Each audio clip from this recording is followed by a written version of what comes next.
Hello, and welcome to another look back at the past. Tonight, we'll open the doors to a world that was once lost, but has now been found again through quiet storytelling. Maybe you're lying still under the covers or thinking about the last hours of the day. I'm very happy to have you here. Please tell me in the comments which country you're watching from. Are we continents apart, or we're just a few time zones away? Both listening to the stars as they come out. If you like stories that are told in a gentle voice and have a lot of interesting history, make sure you sign up to get it. There's so much more to discover together. People in the Middle Ages thought about law in a different way to today. We look for consistency and examples of what has happened before, but they often depended on tradition, divine judgment, and what we might call creative problem solving. Laws were not just rules to be followed. They also reflected deeply held beliefs about morality, social order, and the very nature of truth itself. Think about the strange case of animal trials. This was a legal tradition that was popular in medieval Europe for several hundred years. Yes, you heard correctly. Animals could be put on trial, just like people. They would have legal representation, formal proceedings, and even the chance to appeal. In 1386, a pig in Fête, France was put on trial and killed for killing a baby. The pig was wearing human clothes for the execution to show that it was to blame for the crime. This was not the only time this happened, but it was part of a bigger set of laws that made animals responsible for what they did in a way that seems almost like something from a fantasy to us now. These animal trials were not just interesting, they also showed deep beliefs about what is right and wrong and how things should be. In the Middle Ages, people believed that everything in the world was governed by a divine law. And when that law was broken, even by a beast, it was important to make sure that justice was done. Pigs that killed children, bulls that hurt farmers, and even insects that destroyed crops could be taken to court. The legal representation provided to these animal defendants was often surprisingly thorough. In 1750, a female donkey was tried for having sex with a human in France. The donkey's lawyer said she had not been happy to take part, and she was found not guilty. The man was killed. Witnesses said the donkey was a good animal and had always behaved well. But animals were not the only unexpected defendants in medieval courts. Even inanimate objects could be put on trial. If a sword killed someone, the sword itself might be put to death and banned from the realm. In the past, bells that had rung during violent storms were sometimes put on trial for causing bad weather. If a tree fell on someone and killed them, the person who owned the tree could be taken to court and told they must cut down and remove the tree. These object trials showed a worldview where the lines between what was alive and not alive, and what was right and wrong, were much more blurred than we think today. Everything in the world was seen as part of a great moral order. And when that order was disrupted, the law stepped in to restore balance. The idea of being tried by ordeal made medieval justice even more strange. These were legal procedures that were used to decide if someone was guilty or innocent through divine intervention. The basic idea was that God would not let an innocent person be hurt during these tests, so they were a kind of supernatural lie detector. One such ordeal was trial by hot iron. The accused would have to carry a piece of red-hot iron for a set distance, usually 9 paces. After 3 days, the hand would be checked by a doctor. If the wound was healing well, they were declared innocent. If it showed signs of infection or wasn't healing well, people thought it was their fault. Trial by cold water involved throwing the accused into a body of water while tied up. If they floated, they were considered guilty because the pure water was rejecting them. If they sank and drowned, they were declared innocent. This created a big problem in the justice system, because innocence could only be proven through death. Perhaps most dramatically, trial by combat allowed disputes to be settled through physical battle. This could mean the people involved in the dispute fight each other, or they could pay someone to fight on their behalf. People believed that God would help the good guys win. Interestingly, this was not just something men did. Women, religious leaders, and old people could all demand a trial by combat, but usually had champions fight instead of themselves. The laws that applied to different types of jobs in medieval Europe were also very strange. Executioners, for example, had a strange role in society. While their services were vital for the justice system, they were often seen as ritually unclean and had to deal with many restrictions. In many German states, executioners had to live outside the town walls and could only enter the town to carry out their duties. They weren't allowed to touch food in markets because they thought their touch would make the food dirty. It's interesting that executioners often also worked as healers and veterinarians to make extra money. Their knowledge of the human body, which they had gained from their main job, made them surprisingly good doctors. This created the strange situation where the same person might take a life in the morning and save one in the afternoon. In medieval Europe, the law had some very creative ways of dealing with debt. In some parts of medieval France, if someone couldn't pay what they owed, they might have to sit naked in the town square and shout about it to everyone who passed by. This public humiliation was designed both as a punishment and as a way to encourage people to give money to charity. Some regions developed the idea of debt inheritance in ways that seem almost surreal today. In some parts of medieval Germany, if someone didn't pay a debt, their children could be left with it, but only if they were there when the debt was started. This led to the strange practice of not including children in important financial discussions to protect them from future responsibility. The way markets and trade were regulated led to a new type of law. In medieval London, if you sold bad food, you would often be punished in a very extreme way. Bakers who sold bread that was under the right weight might be made to walk through the streets with the offending loaf tied around their neck. If brewers made their ale weaker, they might have to drink only their own poor quality beer for a certain amount of time. The medieval understanding of property rights also led to some interesting legal ideas. The treasure trove doctrine said that any valuable object found buried in the ground belonged to the king or queen because it was thought that it had been hidden to be found. But if someone found a treasure above ground, they owned it. This led to arguments about what counted as buried treasure and what was just hidden. These strange laws were not just the result of old-fashioned thinking or a basic legal understanding. They showed how people tried to keep society in order in a world that was very different from our own. Medieval society faced challenges that we can barely imagine today. There is constant war, terrible diseases, economic uncertainty, and the constant threat of famine. In such a world, laws needed to be more than just rules. They were important for keeping communities together. These laws seem strange at first, but we can understand them better when we look at the situation they were used in. This seems strange to us now, but it made perfect sense to people living in a world where divine judgment was a daily reality, where community harmony was essential for survival, and where justice needed to be seen and felt by all members of society.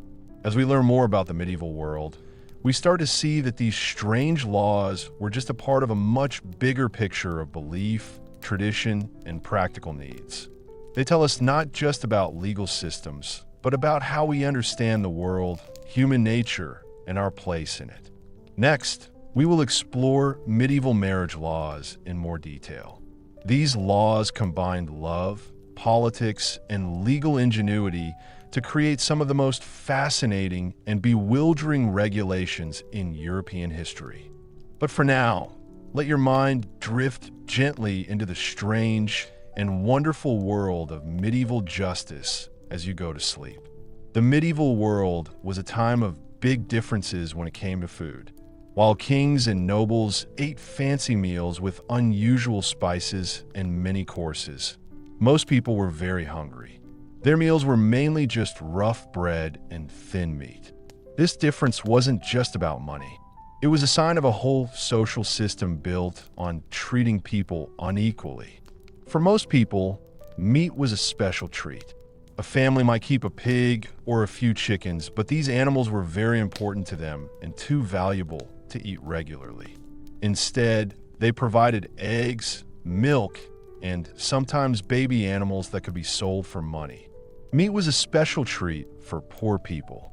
They only ate it at religious festivals or when an animal was too old or sick to be eaten. Even then, every part of the animal was used, from the organs to the blood puddings, because in a world where you never knew what was coming next, you couldn't waste anything. Preserving food was another big challenge. In the medieval period, people had to find ways to keep their food fresh without using refrigeration. They used salting, smoking, drying, and fermentation to preserve food. Salt was expensive and often not very good. It might make preserved meats taste bad or even make people sick. The fish were packed in barrels full of salt, which made them taste very salty. This meant that they did not taste like fresh seafood. Vegetables were pickled in vinegar or fermented in a sauerkraut, while fruits were dried into strips that could last through the winter months.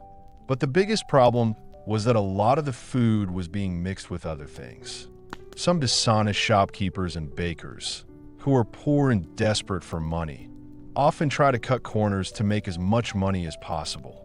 In medieval times, bread was a common food, but it often had sawdust, chalk, ground corns, or even bone meal added to make it last longer. These additives made the bread less nutritious and could be dangerous to eat. Also, ale and wine were often made weaker by adding water, meaning that people who drank them felt thirsty again quickly and they did not like them. The story of Agnes, a fictional but typical alewife, shows these problems perfectly. Agnes was finding it hard to support her family after her husband died. She was facing rising grain prices and fewer customers. She really needed to make her ale last longer and increase her profits. She started to make her drink weaker. At first, nobody noticed, but word spread about the weak, tasteless ale. Her customers, who had always been loyal, started going to other places instead, and Agnes's reputation was ruined. Eventually, she had to close her business, which left her family in a really bad situation. The text is now simpler. The authorities tried to make sure food was safe by passing laws like the assay of bread and ale, which set standards for weight, price, and quality. People who break the rules could be fined, made to feel embarrassed in public, or even physically punished. Sometimes, bakers who weren't honest were made to walk through the streets with their bad bread around their necks as a warning to others. But the law was not always enforced, and it often did not work because the economic pressures that made people adulterate their products did not change.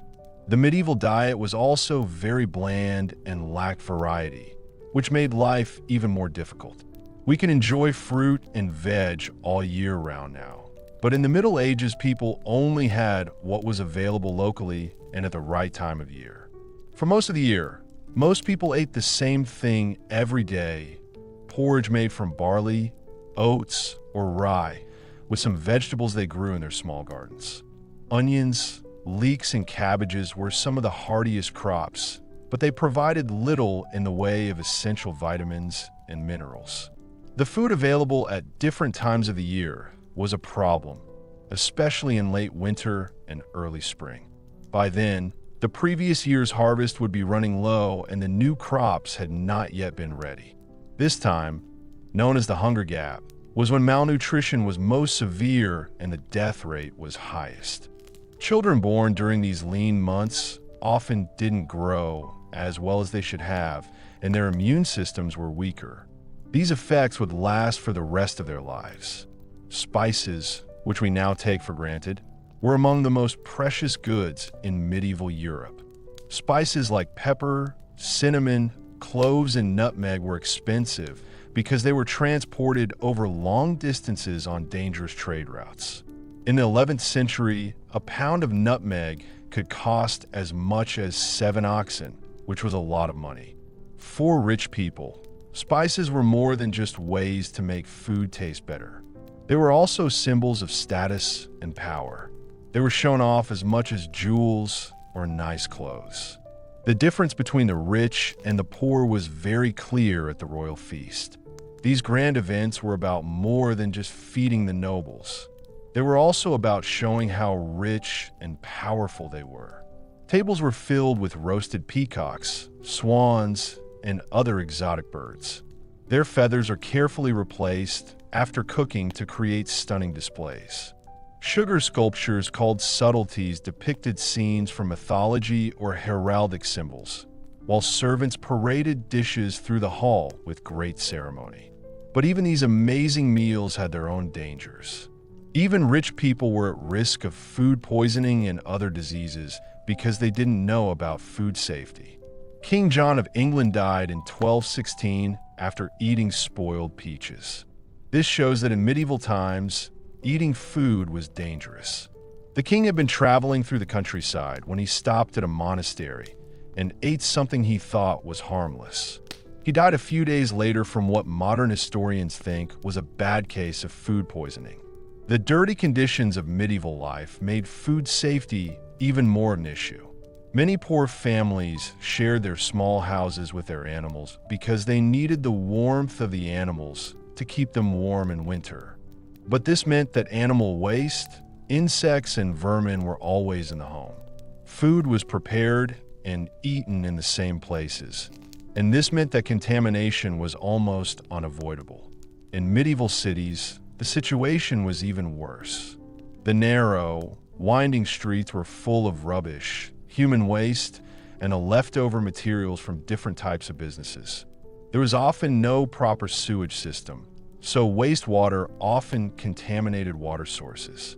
This made even drinking water dangerous. The Thames in London was used for both drinking water and waste. This meant that there were often outbreaks of diseases like cholera and typhoid. The Catholic Church made food culture more complicated in the Middle Ages because it had strict rules about fasting. During Lent, the 40 days before Easter, people who were religious were expected to not eat meat, dairy products, and eggs. The rich would use other foods instead of fish, but the poor would often just not eat fish. On Wednesdays, Fridays, and Saturdays, people were also told not to eat meat for the rest of the year. This meant that they could only eat a small number of different foods. The church may have had good intentions, but the effect of these restrictions was often to make malnourishment worse. The story of John and Matilda, a fictional peasant couple, shows this problem. They had 3 children to feed and only a small piece of land, so it was hard for them to provide enough food, even when things were going well. During Lent, they were expected to give up the small amounts of preserved meat and dairy that provided important protein and calories.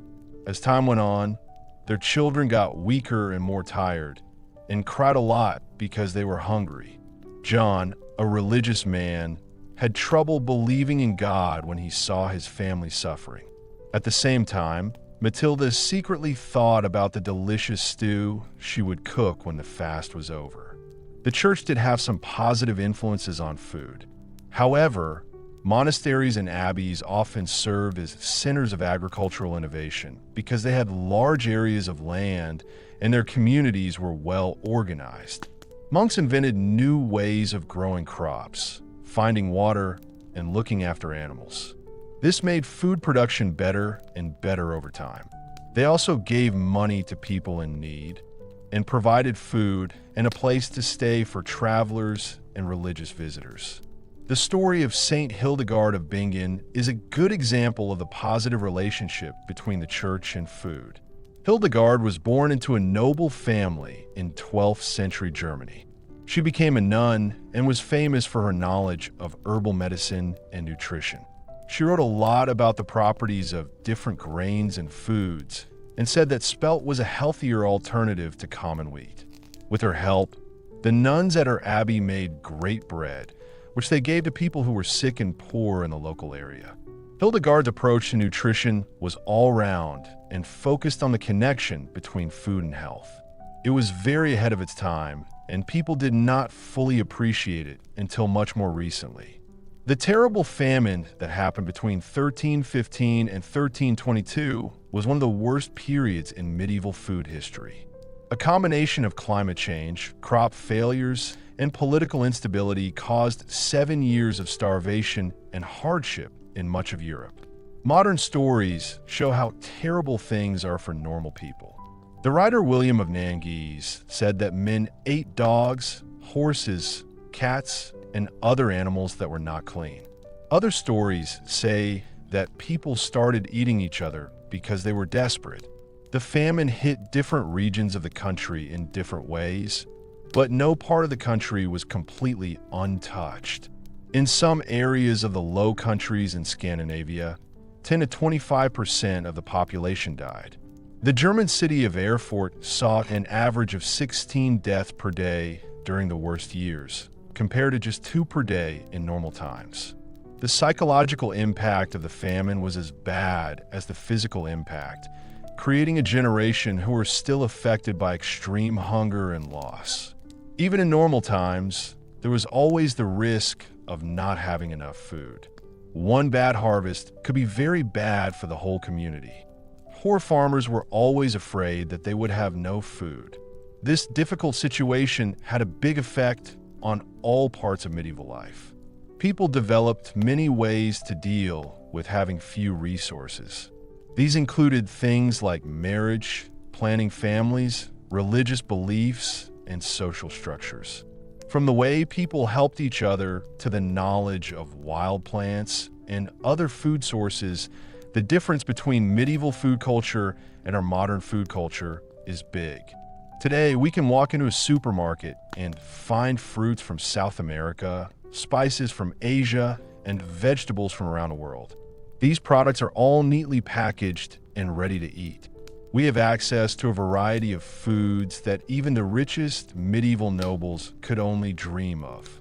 Our knowledge of nutrition, food safety, and preservation has changed eating from something that is a daily struggle into something that is a source of pleasure and nourishment. But this abundance brings its own challenges. We deal with problems like food waste, the environment, and people's health. These problems weren't around in the medieval world.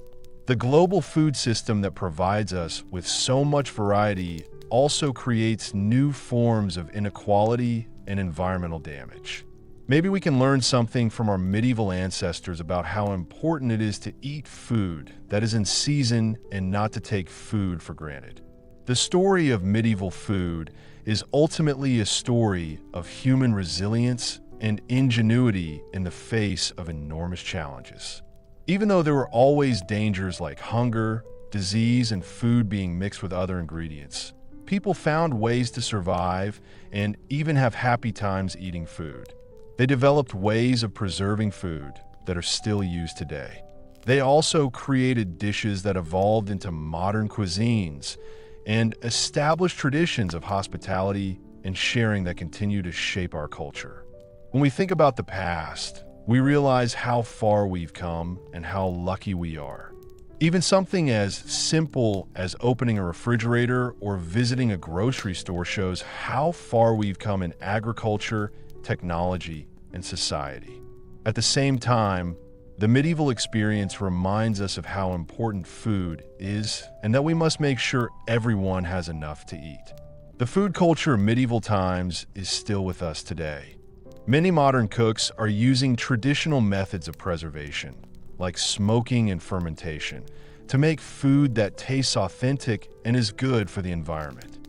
The traditional food choices of the medieval people are being brought back by people who support local and sustainable farming. Even the fancy meals of nobles have their modern versions in fancy restaurants that turn meals into shows. The medieval experience teaches us a lot about food, community, and survival. In a world where people were always hungry, sharing food was one of the most basic ways of showing that people care about each other. Meals shared with the community, which happened during religious festivals and important life events, were celebrations that showed strong social connections and support for each other. In our modern world where there is plenty for everyone, it's easy to forget that many generations in the past had a very hard time finding enough to eat. Their determination in the face of such challenges is a reminder of how strong the human spirit can be. It also highlights the importance of being grateful for the small things we often take for granted. We promise to do our best to make a better world for everyone, where nobody has to suffer from hunger like so many people have in the past. When the candles were lit, the shadows moved across the stone walls of medieval castles. At that time, there was a big difference in the food people ate. While nobles feasted on exotic foods and large meals, most Europeans in the Middle Ages had a hard time finding enough to eat. There weren't many spices, and this made a big difference between the rich and the poor. In the 11th century, a pound of nutmeg cost as much as 7 fattened oxen.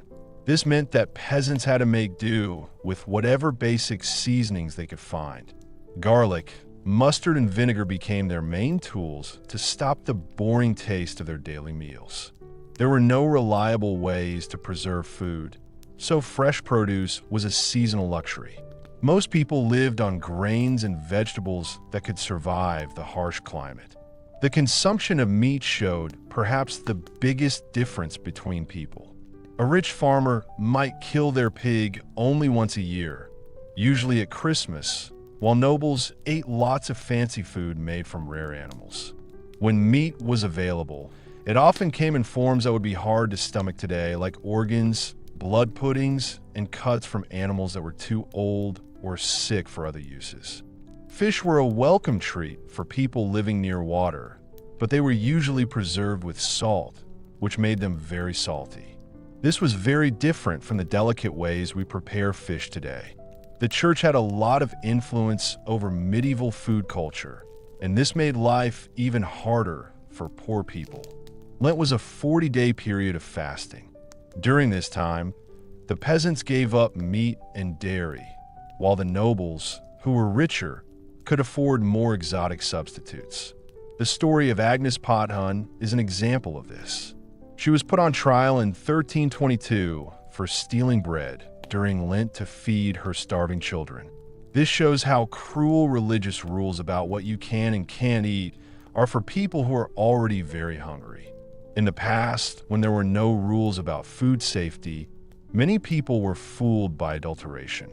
In the past, some bakers would add things like sawdust, chalk, or ground acorns to their flour to make loaves that were dense and gritty. These loaves did not provide many nutrients. To make more money, breweries made their beer weaker. This meant that customers were left with drinks that were not very good. The assay of bread and ale tried to make sure these practices were followed, but they were only successful sometimes. The poor conditions made every meal dangerous to eat. Poor families shared their small houses with animals, which meant disease and dirt could spread easily. Animal waste is mixed with food preparation areas, and flies and insects spread dirt and disease throughout living spaces. Even kings weren't safe. King John of England died in 1216 after eating spoiled peaches. This showed that food poisoning could kill a king as easily as it could a normal person. The Great Famine of 1315 to 1322 showed that people in medieval times did not have a lot of food security. For 7 years, crops failed. This caused starvation in Europe. It was so bad that people ate grass, bark, and even their own children. Some people even ate cannibalism. Some regions saw 25% of people dying. Cities like Earth saw an average of 16 deaths per day, compared to 2 in normal times.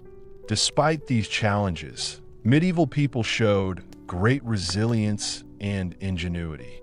They developed ways to preserve food using salt, smoke, and fermentation. Women who had to look after their families made their own traditions of pickling and foraging to help their communities when food was scarce. Monasteries were places where new ideas about farming were invented and where food was given to people who needed it. The rare medieval feast was a stunning contrast to daily reality. Royal banquets were very fancy, with lots of different types of food, roasted peacocks, sugar sculptures, and special foods flavored with expensive spices. These displays of wealth and status were more than just a form of entertainment. They showed everyone present just how different the lives of the rich were from those of the poor. Most remarkably, medieval people found ways to create meaning and community around food despite it being scarce. Harvest festivals were a time when villages would come together to celebrate the successful growing of crops. Wedding feasts, however small, were a way of celebrating important moments in life. Even the simplest meals were a chance for families to get together, share stories, and keep strong. The food culture of medieval times teaches us about both human vulnerability and resilience. In a time when we can easily get food from all over the world, it's important to remember those who were happy and full when they ate simple meals. Their hard work and new ideas were the start of the good life we now have. They taught us never to take food and having it with family and friends for granted. As we drift off to sleep with our stomachs full and so many options to choose from, we can honor their memory by appreciating the amazing journey that brought us from a time when there was not much to share to a time when there is so much for everyone. With every mouthful, we taste the history of generations who have turned necessity into art, making sure that future generations can enjoy plenty, unlike those who only knew want. I'll carry on from where part 3 left off, keeping the sleep-inducing tone while looking at the harsh realities of medieval European law and society. As we have seen, even the most basic human needs were difficult and dangerous in medieval Europe. There was hardly any food, and it was often dirty and spoiled by the weather or war. But perhaps even more challenging than finding food was dealing with the complicated and often cruel legal system that governed daily life. The laws of medieval Europe were a mix of traditions, customs, and edicts that differed a lot from one region to another. This created a system where justice was not always certain. Imagine the tension in the old candlelit courtroom. It's a medieval setting, and a thief is standing before a group of judges.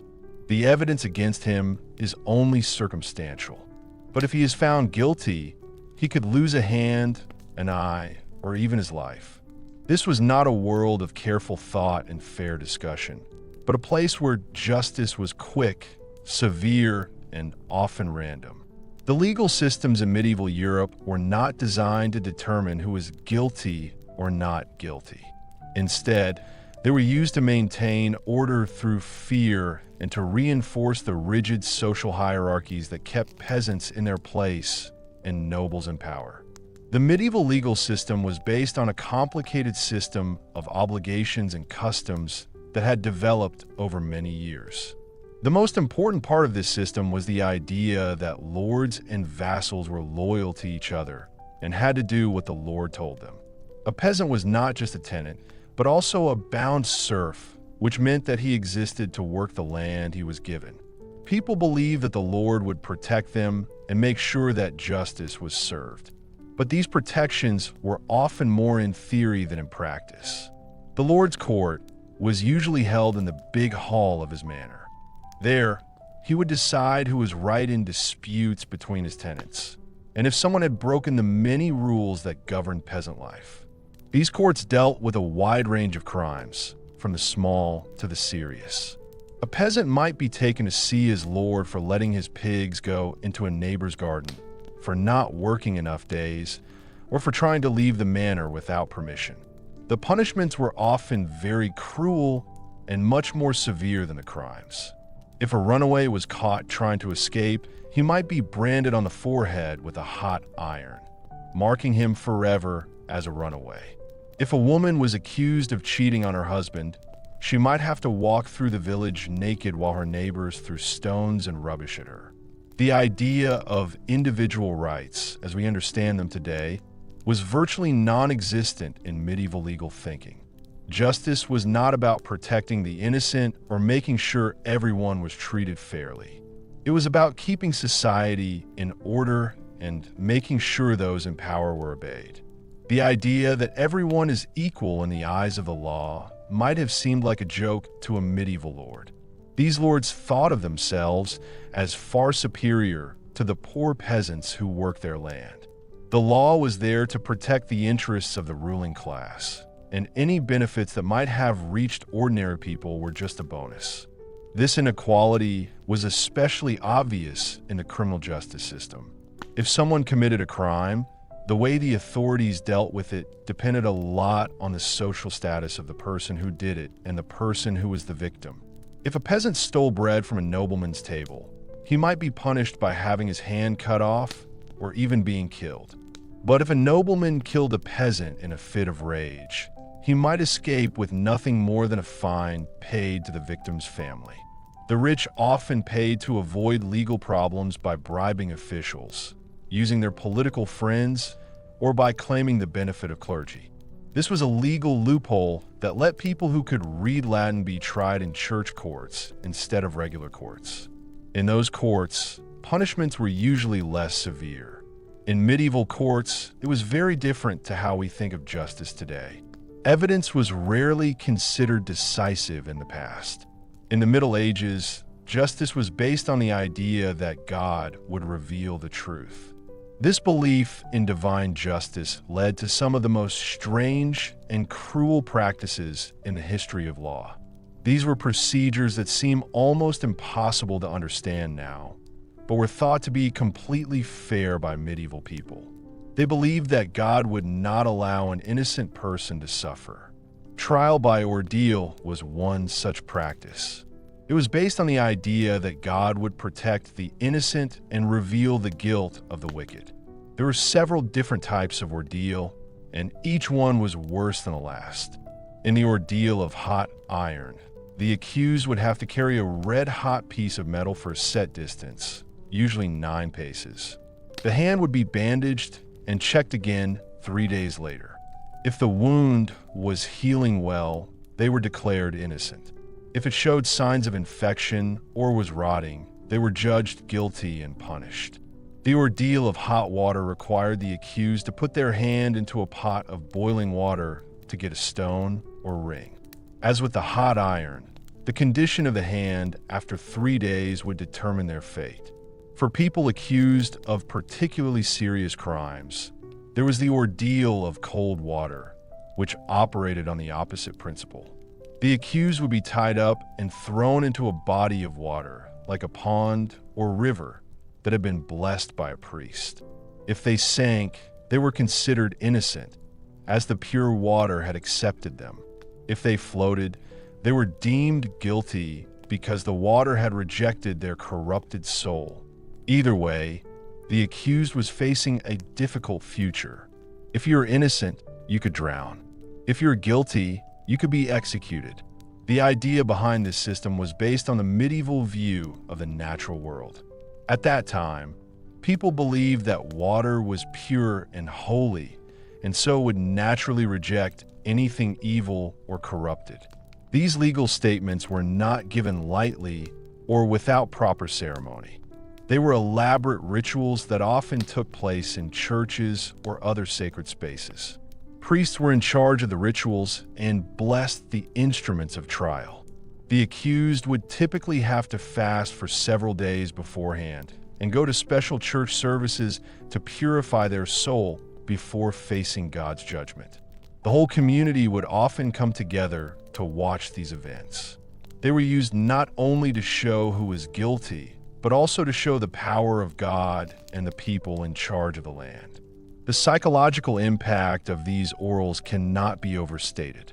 Many accused people thought they were guilty or believed that God would reveal their sins, so they would confess before the trial.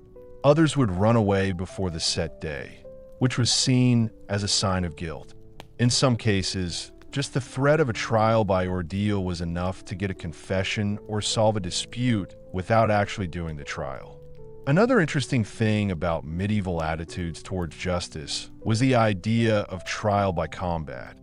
where disagreements were settled through armed conflict between the people involved. This was based on the idea that God would help the winning side, making sure that justice was served through strength. In the past, people would fight in a kind of trial called trial by combat to solve disagreements. These disagreements could be about anything like treason, murder, or property rights. The people fighting would use weapons that matched their social status. Nobles might use swords and shields, while ordinary people might use clubs or staffs. The rules for trial by combat were very detailed and formal. The fight would take place in a special area, often a field outside the town walls, with clear boundaries to stop either fighter from running away. Officials would oversee the fight to make sure it was fair, but what was fair in a system where people were fighting to the death was hard to say. The fight would continue until one of them was killed, badly hurt, or gave in by crying out for mercy. When a ruler won a battle, this was seen as a sign that the gods were on their side and that their cause was just. If someone can't fight for themselves because of their age, disability, or gender, the system allowed for a champion to be chosen to fight on their behalf. This created a group of professional fighters who made their money by solving legal disputes. These men were often good fighters who would fight for anyone who could pay them, no matter what the case was like. The rich could hire the best champions, while the poor had to find whatever representation they could afford or fight for themselves against opponents who might be better. Women were usually not allowed to fight, which made it even harder for them to get justice when the system was based on physical strength. They could choose male champions to fight for them, but this meant that they were dependent on men who might not be completely dedicated to their cause. In some cases, women were allowed to fight against male accusers, but the rules were very unfair for them. For example, a woman accused of killing her husband might have to fight while standing in a pit up to her waist with one arm tied behind her back, while her male opponent fights with full mobility and weaponry. The severity of these legal processes was felt outside the courtroom, too, in the punishments given to those found guilty. In the Middle Ages, justice was all about revenge, not about helping people change for the better. Punishments were meant to be very strict and visible to stop others from breaking the law. In medieval times, judges had a wide range of punishments available, some of which were very cruel. This shows that people thought it was right to punish people physically for doing something wrong. Because poverty is so widespread, theft is one of the most common crimes. The punishment for thieves depended on how much the stolen goods were worth and what their social status was. A peasant caught stealing food might get an arm cut off, which would mean he couldn't work and would probably die of starvation. A person who has committed a crime before might be punished by being executed, while someone who has stolen from a church might have their eyes removed or their tongue cut out. The idea was that the punishment should fit the crime. A thief lost the hand that had committed the theft. A liar lost the tongue that had spoken falsehoods, and so on. Public executions were a big deal.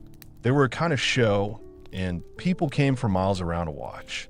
It was a mix of entertainment and teaching people about right and wrong, but it seems a bit weird to us now. The people who were going to be killed would be taken through the streets to the place where they would be killed.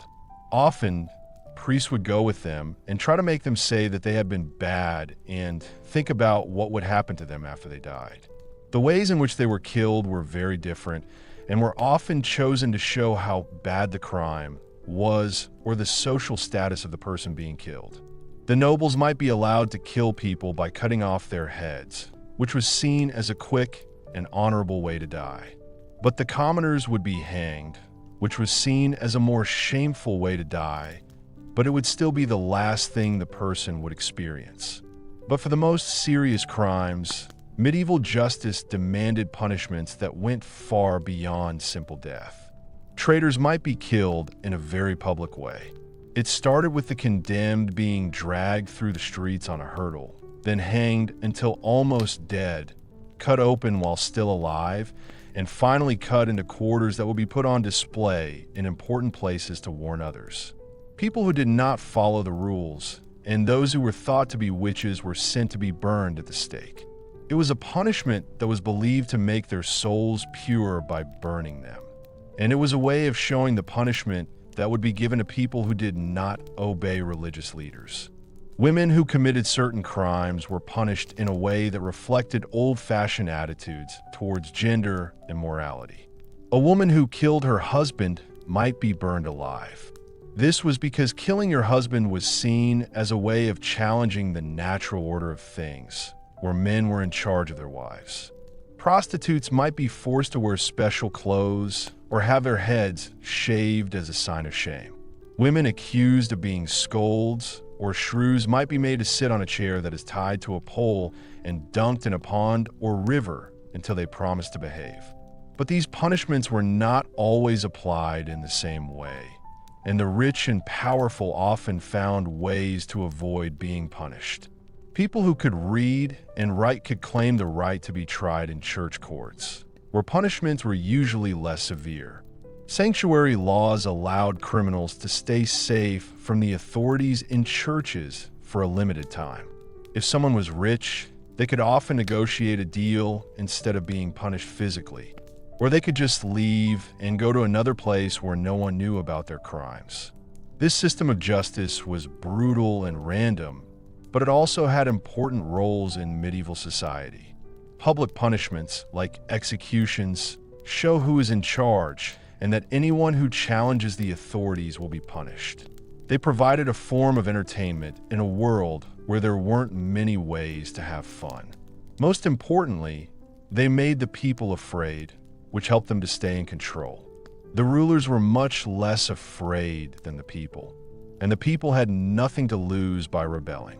The legal systems of medieval Europe also showed how political authority was divided during this period. If you travel from one area to another, you might find that the laws and customs are completely different. This can make it confusing because there are many different legal traditions. Canon law was based on church teachings and papal decrees. It governed marriage, morality, and religious observance.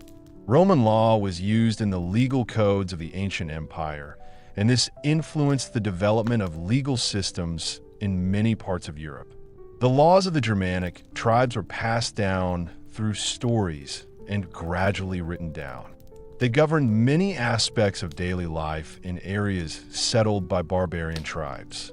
Local customs and traditions made the legal situation even more complicated.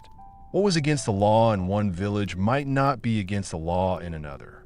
Marriage customs, property rights, and business practices were all different in each place. This meant there were lots of opportunities for confusion and conflict. A merchant traveling from town to town had to know the specific laws and customs of each place he visited. In medieval times, ignorance of local laws was rarely accepted as a reason for breaking the law. The church played an important role in medieval legal systems. It did this not only through its own set of laws, but also through its influence on secular courts and its provision of educated legal experts who could read and write legal documents. Many medieval laws were designed to enforce Christian morality and to support the authority of the church. If you did something like say something disrespectful about God or religion, or if you didn't go to church, you could be punished very badly.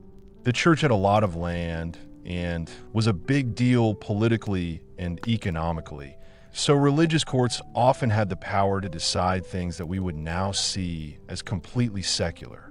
When we think about how justice was handled in medieval times, it's important to remember that the legal systems of that era were based on very different ideas about human nature, God's will, and the structure of society compared to what we see today.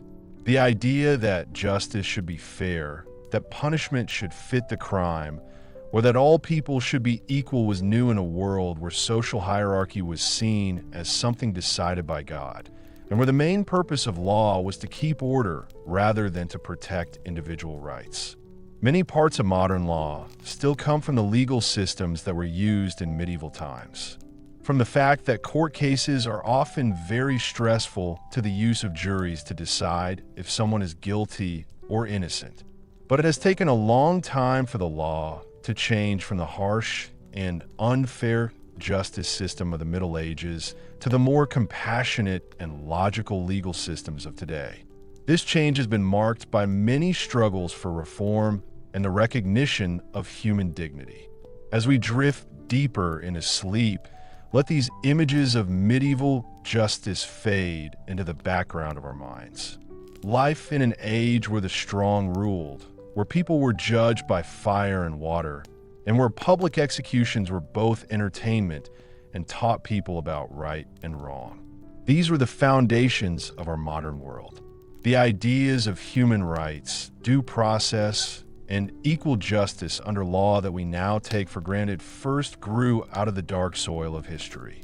While the struggles of our medieval ancestors were real and often brutal, they also created the foundations for the fair and kind societies we live in today.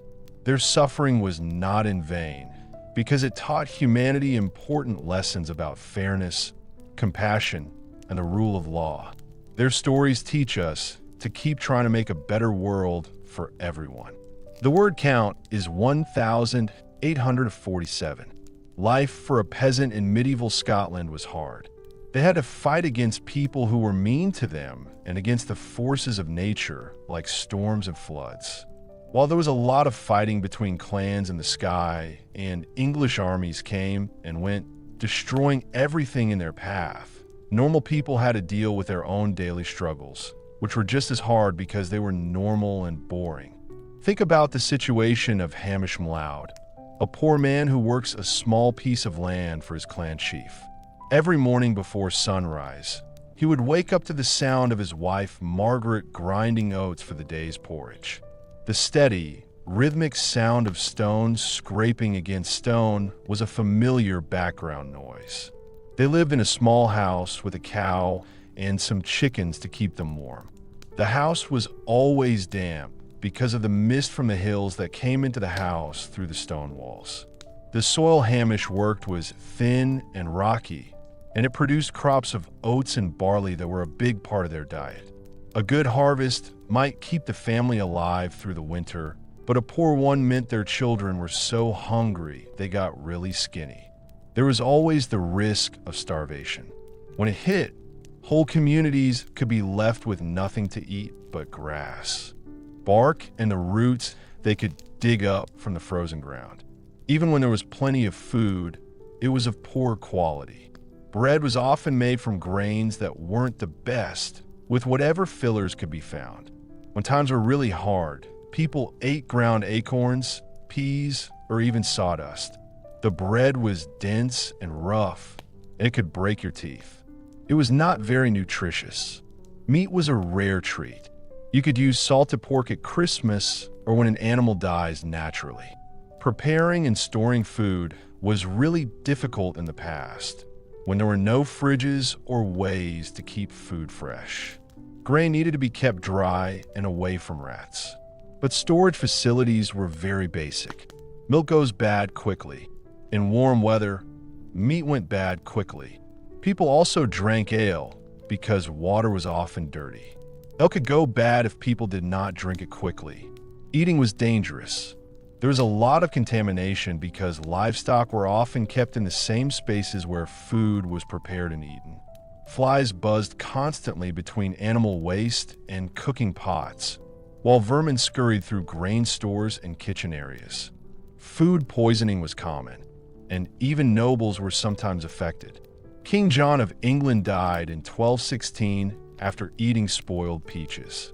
The Catholic Church imposed religious restrictions during Lent and on other fast days throughout the year, which made things even harder.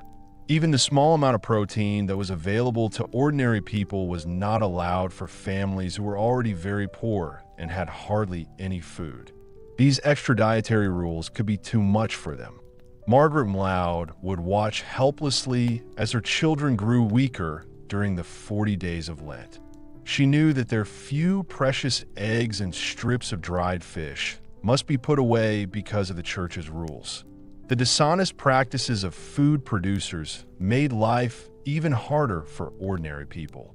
Bakers often added sawdust, chalk, or ground bones to their bread to use up what they had. A few breweries made their beer weaker to make more money. This meant that their customers were getting drinks that were not very strong and did not fill them up. There were laws to stop this, but they were not always enforced. The most tragic thing about medieval Scottish society was the huge inequality between people.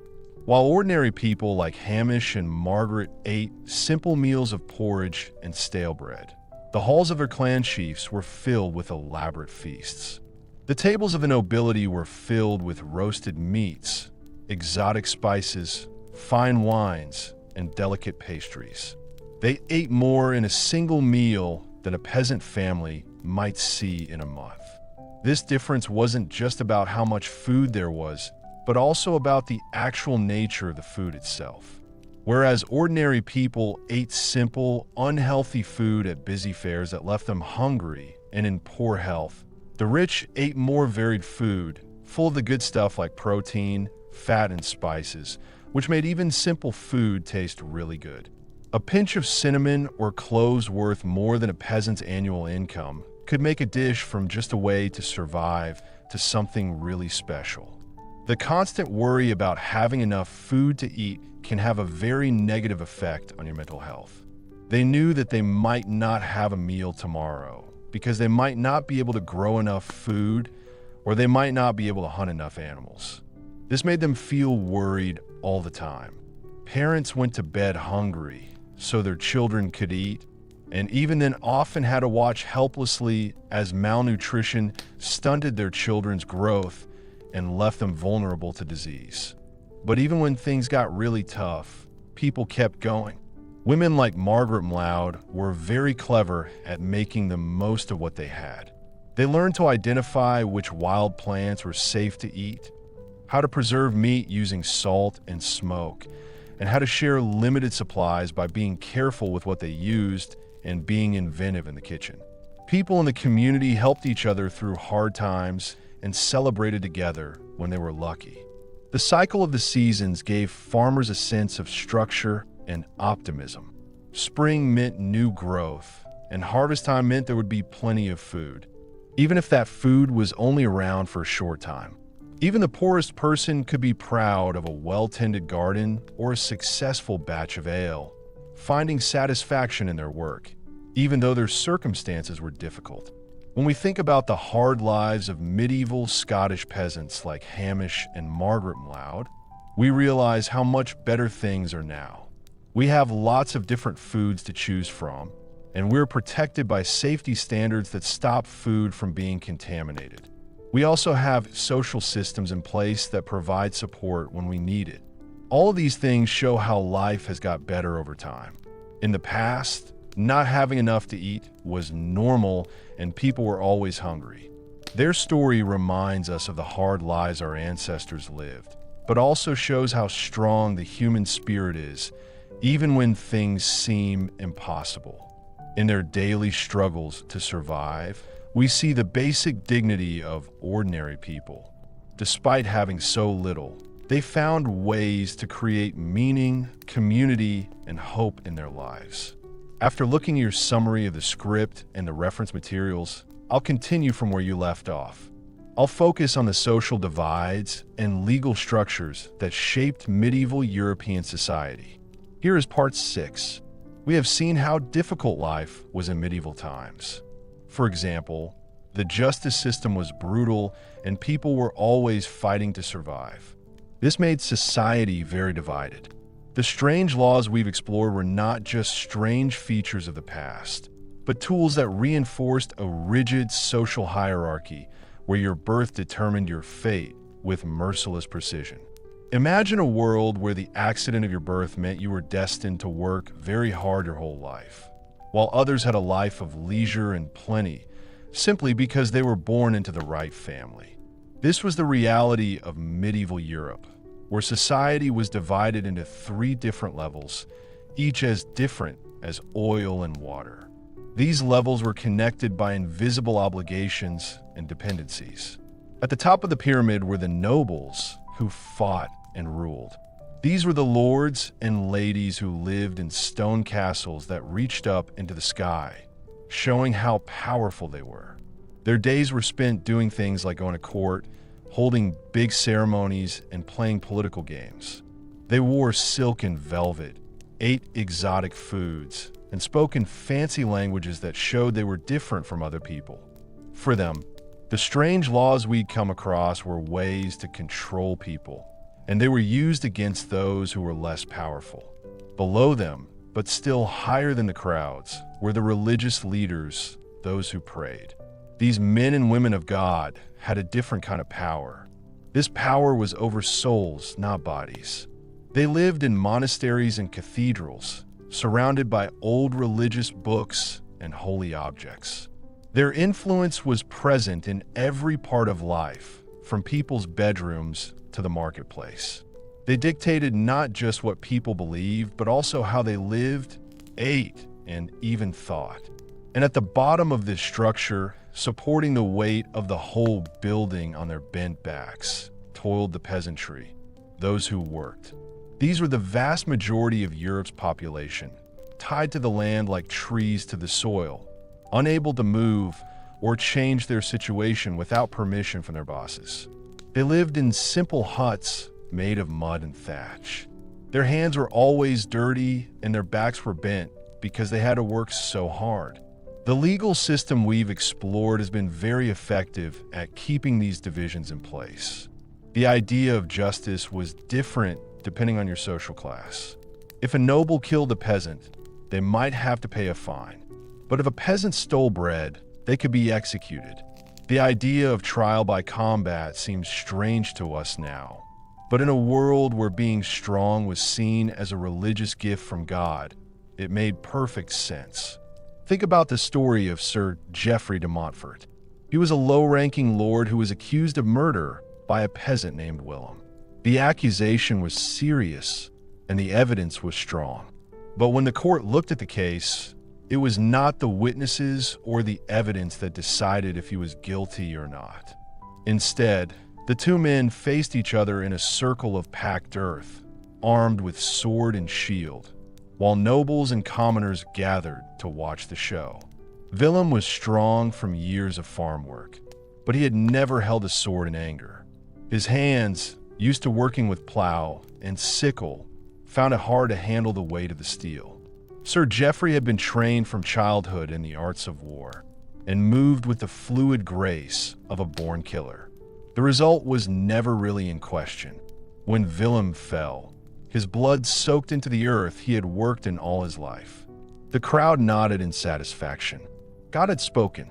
The man had been punished fairly. But this was justice only in the eyes of those who created the system. To the ordinary people watching their champion die, it was yet another reminder of how powerless they were. This shows that the law was not created to protect them, but to control them. The strange laws of medieval Europe were not mistakes.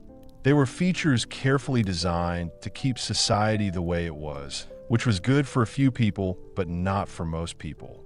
This strict system of authority was present in all parts of life, not just in the legal system. The laws about sanctuary said what each class could wear. This made it easy to see what someone's social status was just by looking at them. If a peasant was seen wearing silk, they could be whipped in public. If a merchant wore the colors of nobility, they might lose their wealth and status.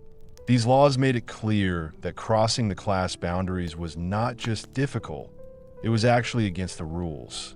The food people ate was dictated by their social class.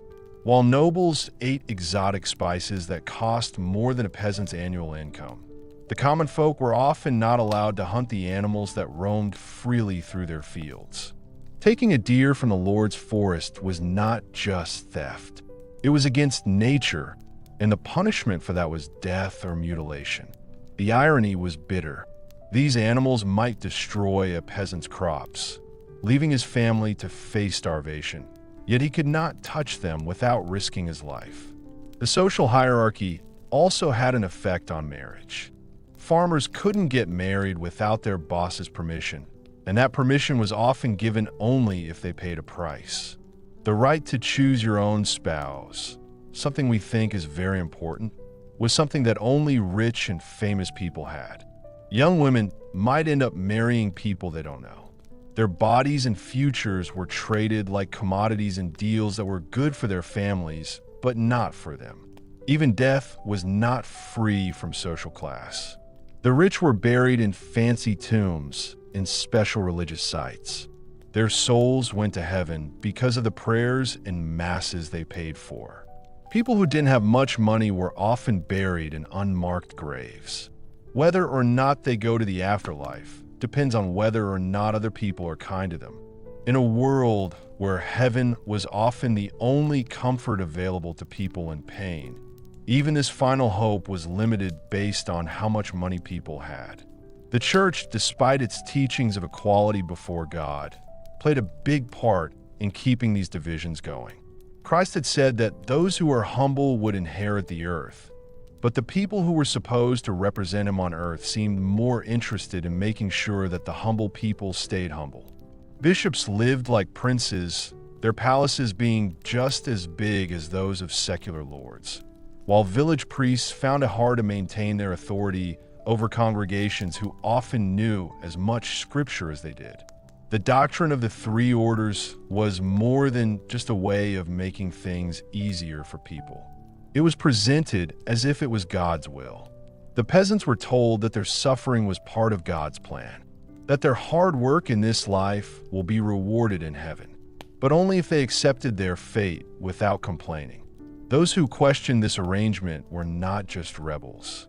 They were people who did not believe in God, and they were challenging the very structure that God himself had ordained. But beneath the surface of this stable system, there were still tensions that were just below the surface. The same laws that kept order also made it easy for people to rebel. When people have nothing left to lose, when the law offers no protection and no hope for improvement, when justice becomes a joke and mercy is not an option, desperation can turn the most desperate people into revolutionaries. The strange laws of medieval Europe were not just interesting from a historical point of view. They were tools of oppression, the tools that allowed a small group of elites to control the majority of the population. They remind us that law and justice are not the same thing. Legal systems can be created to serve power instead of truth. Freedom comes at a price. We must always be watchful against those who would use the justice system to oppress the powerless.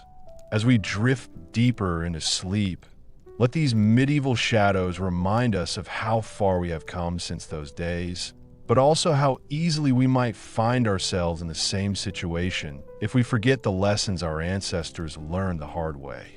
The strange laws of medieval Europe were not just a random part of history. They were deliberate choices. And by understanding them, we can better understand how easily the justice we often take for granted can be taken away. When we wake up in the morning, we should remember to be thankful for the rights and freedoms that people have fought for in the past.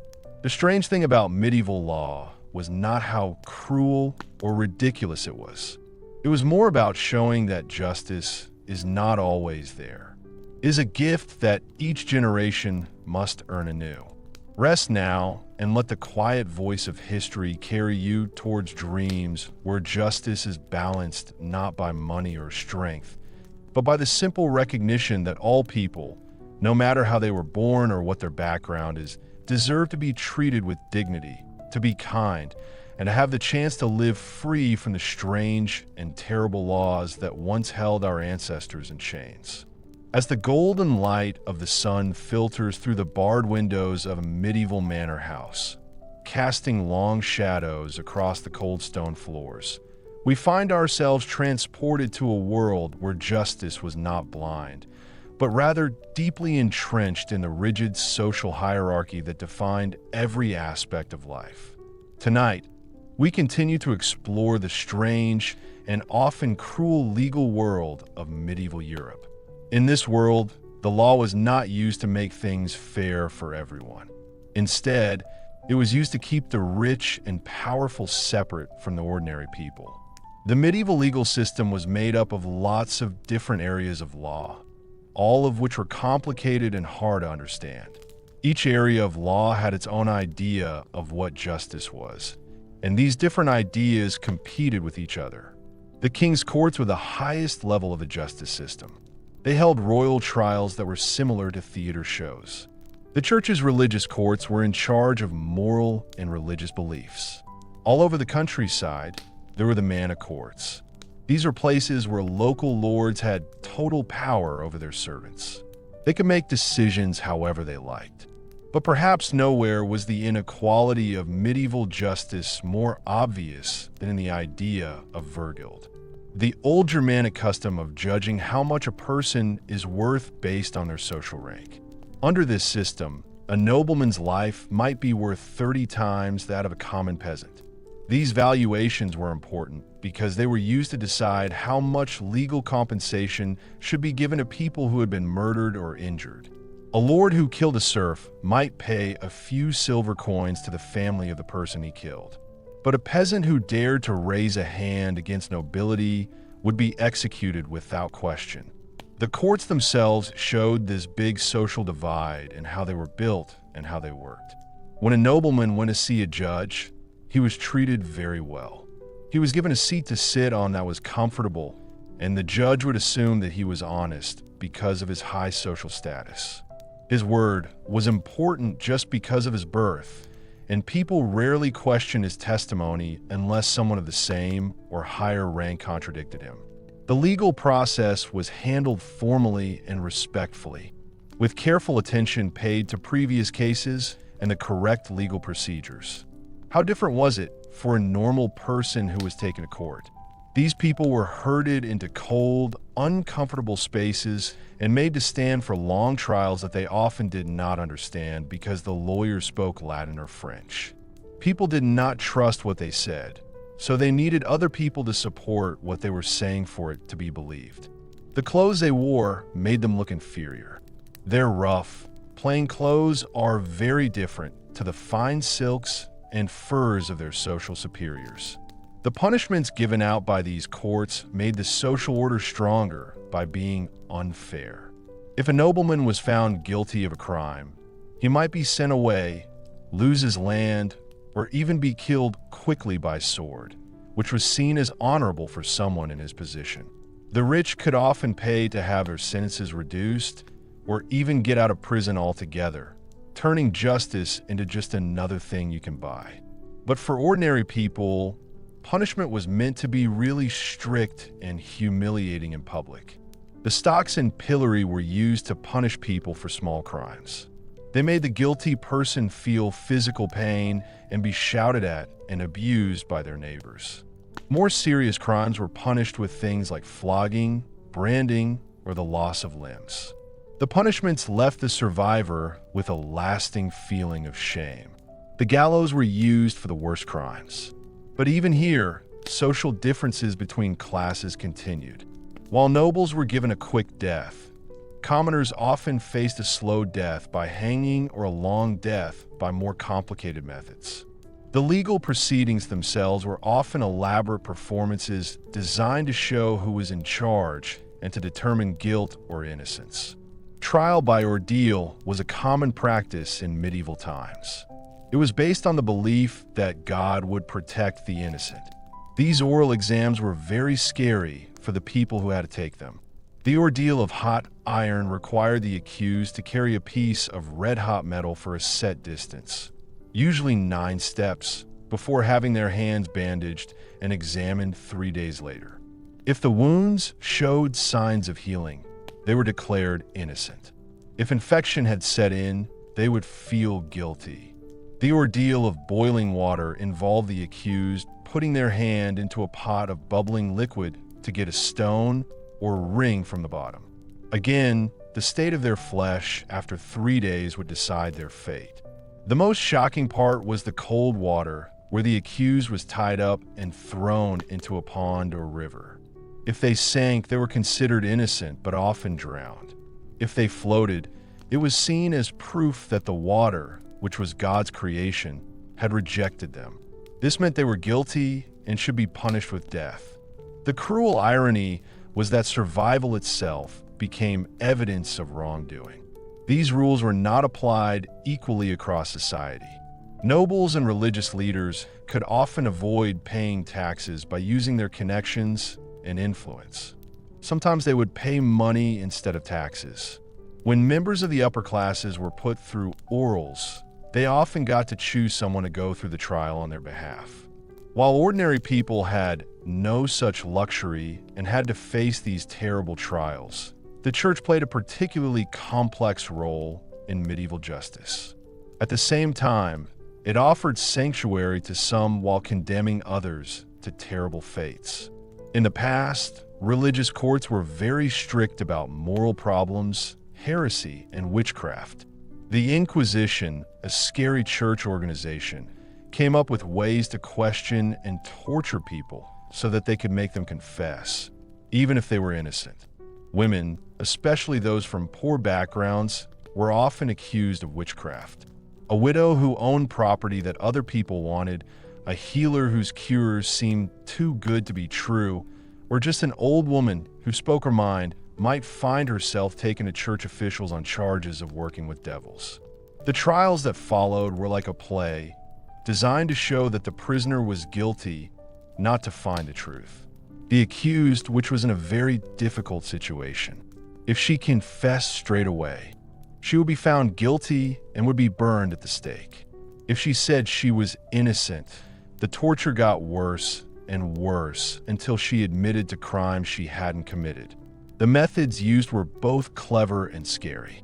The strapardo hurt the shoulders and arms. The rack stretched bodies until the joints separated, and the thumb screws crushed fingers with excruciating precision. Even the search for evidence of witchcraft was affected by the biases of the time. The so-called devil's marks that inquisitors looked for on women accused of witchcraft were often just birthmarks, scars or moles that any person might have.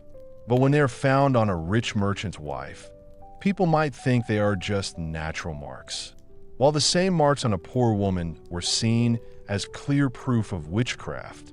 The way witches were treated in prison showed that medieval justice was based on class. Women accused of sorcery were often kept in prison, but they were well looked after and given enough to eat and wear. They might get visits from family members and spiritual advisors, and their interrogations would be carried out in a way that pretended to be lawful. But normal women were put in dark, dirty dungeons where they were made to suffer on purpose so that they would get weaker. They were stripped of their clothing and forced to endure cold, hunger, and the constant threat of sexual assault by their jailers. The emotional pain of feeling alone and not knowing what was going on was often as good as any physical hurt in making them feel less protected. The language used in legal proceedings made social hierarchies stronger in a subtle but powerful way. When nobles appeared in court, they were addressed with fancy titles and titles that emphasized their high status. When these crimes were talked about, they were always described in a way that makes them seem less serious than they really were. For example, if a nobleman murdered a peasant, he might have been driven by a desire to defend himself or to punish an insolent servant. Language that made it seem okay to kill people without feeling any guilt. But peasants were described in the harshest possible terms. A hungry farmer who took a rabbit from his lord's forest became a thief and broke the law by damaging property that was meant to be protected. A woman who spoke angrily to people in charge was changed into someone who causes trouble and challenges the divine order. This way of talking about it made it seem okay to punish severely and made people think that extreme punishments were needed to keep society stable. The idea of legal representation, which is very important for our modern understanding of justice, was almost unknown to ordinary people in medieval Europe. While rich people can pay for lawyers to argue their cases and deal with the complicated legal system, poor people have to deal with it all on their own. They were expected to understand Latin legal terminology comprehend complicated procedural requirements, and present coherent defenses despite having no education or training in such matters. The difference in legal resources often decided the outcome before the trial had even started. A skilled lawyer could find reasons to dismiss charges, find witnesses to say their client was elsewhere at the time, or present other ways of interpreting the evidence that suggests their client is not guilty. The defendant, who did not have a lawyer, made mistakes during the trial and often accidentally admitted their guilt because they did not know how to respond in court. The rich got even richer by keeping legal records, while the poor got worse off. Nobles kept detailed records of their rights, properties, and legal precedents. These records could be used in court to support their claims. They employed scribes and clerks to make sure that positive decisions were recorded and kept for future reference. These documents were used in legal battles to show that they had certain rights and privileges in the past, and to set a precedent that would help them in future cases. Most peasants could not read or write and could not afford to pay for legal services, so there is not much evidence that exists about their legal affairs. Their rights, as they were mostly based on what people had said and the way they had always done things. This meant that they were at risk of being challenged by people who had written evidence to support their claims. A nobleman with a properly documented deed, a document that proves a person owns something, could easily take the land of a peasant family that had worked the same land for generations. This would leave the peasant family with no way to prove that they had the traditional rights to that land. The corruption that was rife in medieval legal systems was both systematic and openly acknowledged. Judges and court officials expected regular payments from people who wanted to receive favorable treatment. These bribes were so common that they had their own rules about how much they should cost. A rich person accused of a crime could pay to get a favorable result, and also make sure that the trial was handled in a way that would make it more likely that they would be found not guilty. But for the poor, even small bribes were too expensive. A poor family's whole yearly income might not be enough to pay for a small favor from the court. This means they have to rely on officials who no longer seem to be treating everyone fairly. The result was a justice system that operated like a marketplace, where legal outcomes were bought and sold like any other commodity. The conditions in medieval prisons were very clear signs of the social differences between different classes. Rich prisoners could pay for nice rooms, enough to eat, and even help from their own servants while they were in prison. They might stay in private rooms with windows, furniture, and the freedom to receive visitors and do business. Some prisoners lived better in jail than many free peasants did at home. But ordinary criminals were put in overcrowded, disease-ridden dungeons where they were more likely to die from their illnesses than be released. They received minimal food of the poorest quality, often crawling with insects, and barely enough to survive. No medical care was provided for the sick or injured, and the strong preyed upon the weak in an environment where guards did not stop violence among the prisoners. These differences in treatment continued even until the moment of execution.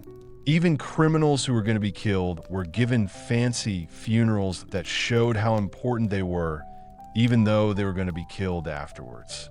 They might be allowed final speeches, visits from religious leaders of their choice, and quick, humane executions that minimized suffering. Their bodies were often returned to their families for burial in special places. People who had committed minor crimes were facing death, and they had no dignity or respect for their own human dignity. They were taken to the places where they would be killed. Many people jeered as they went by. They were not allowed to say anything final or receive any kind of spiritual support. They were killed in ways that were designed to be cruel and to be seen by the public. Their bodies were often left on gibbets as warnings to others, and were not given even the basic dignity of a proper burial. As we drift deeper into sleep, Let's think about this complicated system of medieval justice. Here, the law was not used to protect the innocent, but to keep society's rules in place. In this world, the way you were born decided not only what your life would be like, but also what sort of justice you could expect to receive.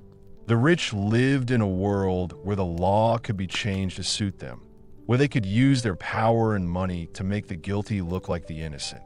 They liked the protection of complicated legal processes, skilled lawyers, and judges who understood that true justice was about keeping the natural order that put them at the top of society. The poor, meanwhile, lived in a worse world. In this world, the law was used to oppress people rather than protect them. Guilt was often based on a person's social status, and survival depended more on luck than on any idea of justice. They faced a system that was set up to make them feel powerless and remind them of their place. It wasn't designed to determine the truth. But even in this difficult situation, we can see the start of change that will eventually change these basic systems to something that is almost fair.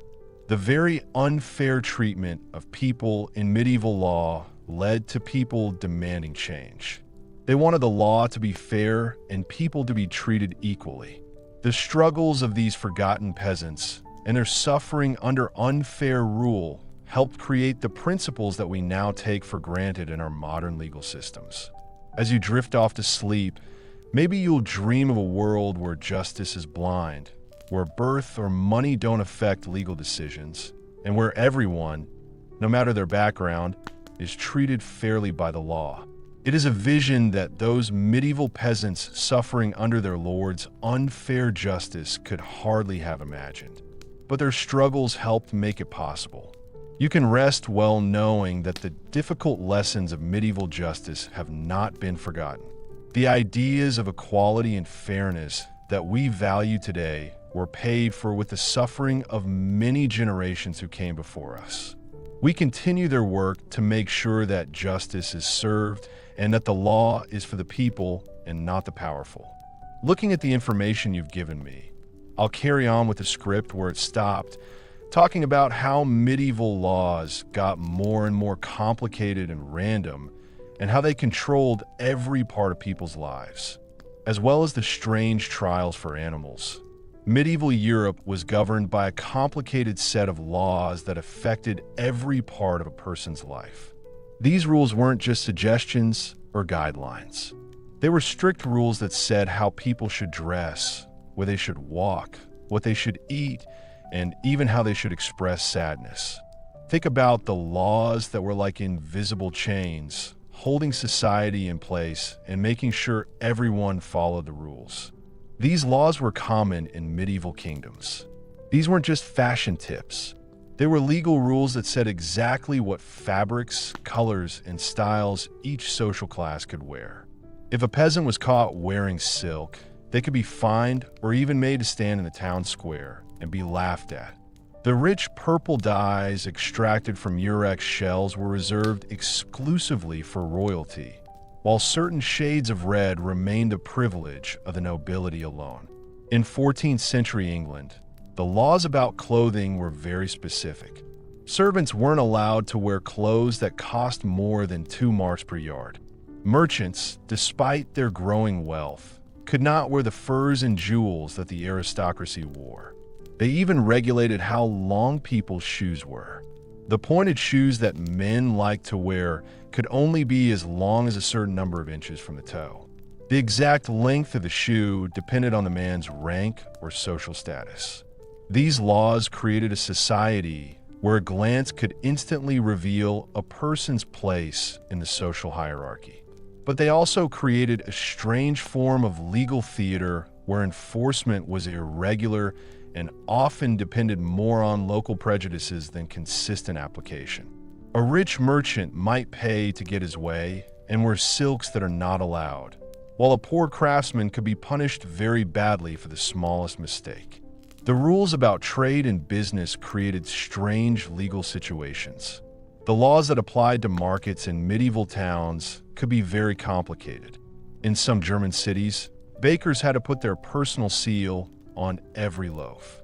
This meant that they were legally responsible for how heavy the loaf was and how good it was. Ripping off customers wasn't just bad for business. It was a crime that could result in the baker being dragged through the streets in a cart and pelted with his own bread. People who sold wine had their own special legal problems. In Paris, you could only buy wine at certain times and in special areas. The quality of the wine was checked by official wine experts whose decisions were legally binding. The merchant's wine wasn't just returned, it was publicly destroyed, and he could even be fined so much that his business would go bankrupt. The laws about movement and where people can live were perhaps the most important. In many regions, peasants were legally tied to their land and couldn't leave their lord's property without permission. But even for people who didn't have to pay, there were a lot of rules about moving from one place to another. People arriving in a town had to register with the local authorities, and they could be sent out of the town at any time without reason. Travel required documents, and people found on the roads without the right papers could be arrested as vagabonds or, even worse, suspected of being outlaws. The enforcement of these movement laws meant that society was constantly under surveillance. Neighbors were expected to report strangers, and communities developed elaborate systems of mutual monitoring. In England, every freeman, a free person, was responsible for the behavior of their neighbors. If one member of a tithing group committed a crime and ran away, the others could be held responsible for the money.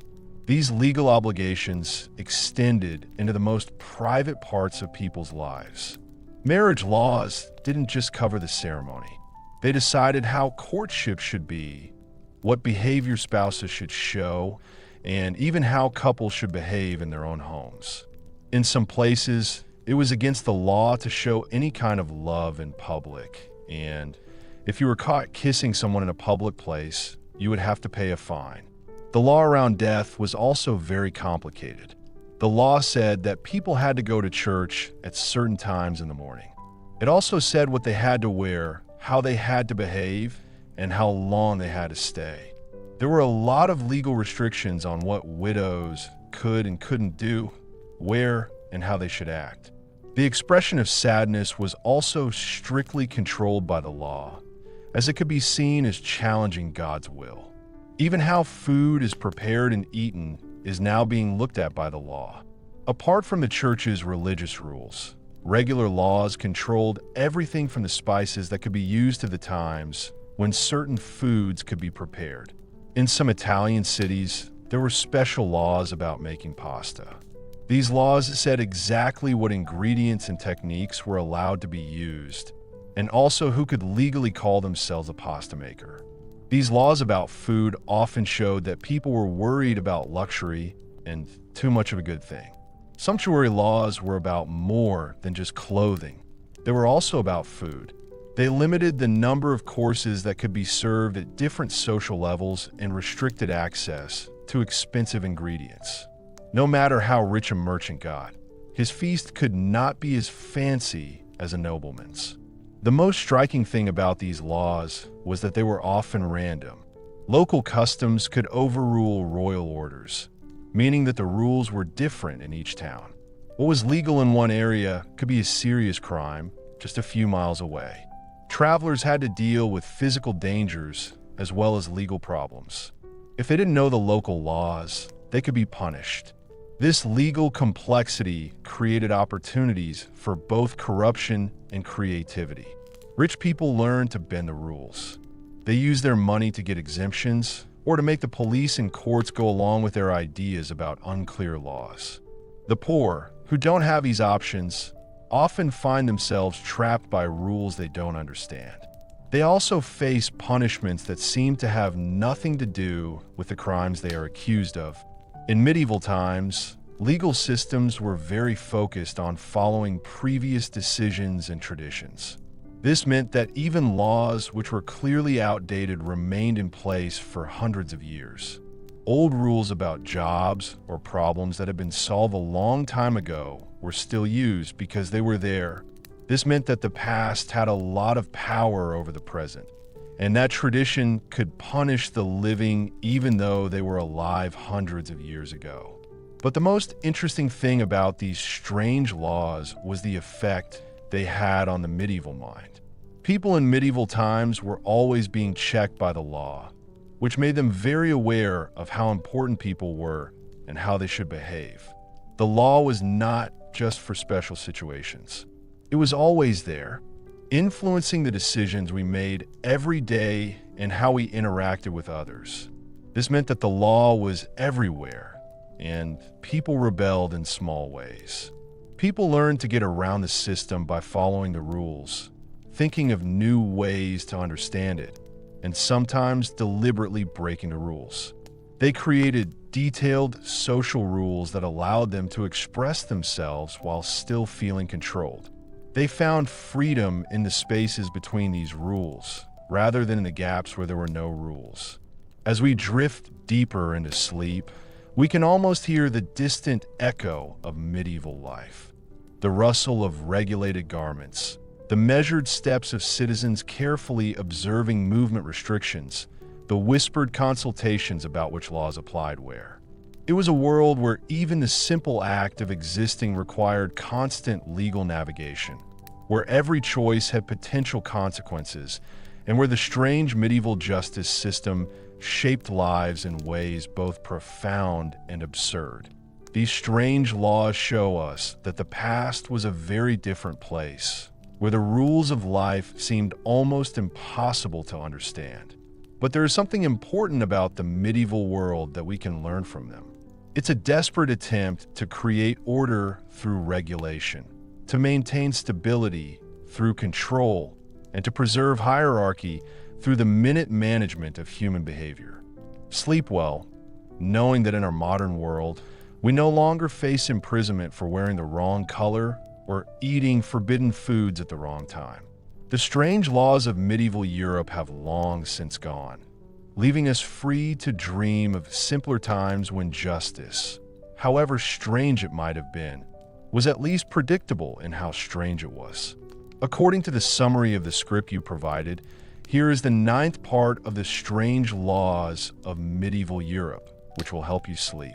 In the late afternoon and early evening of medieval Europe, when the church bells had sounded and the last merchants had closed their stalls, another set of laws came into effect.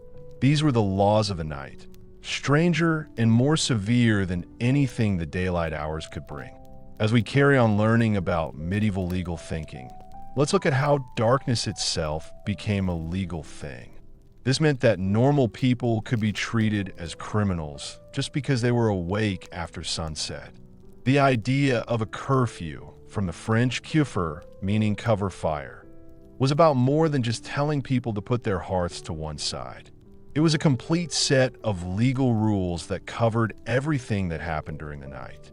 When the curfew bell rang, usually at sunset or just after all fires had to be put out, all doors had to be locked, and everyone was expected to go home.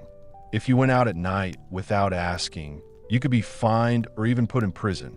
But the rules about who could go where were very different in each place. This meant that there was a complicated system of nighttime permissions that could trap people who did not know about it. In London, a citizen might carry a lantern to show that they are going to work.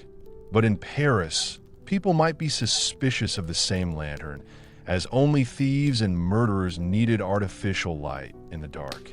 Some towns required written passes from local magistrates, while others demanded that you be accompanied by a well-respected local.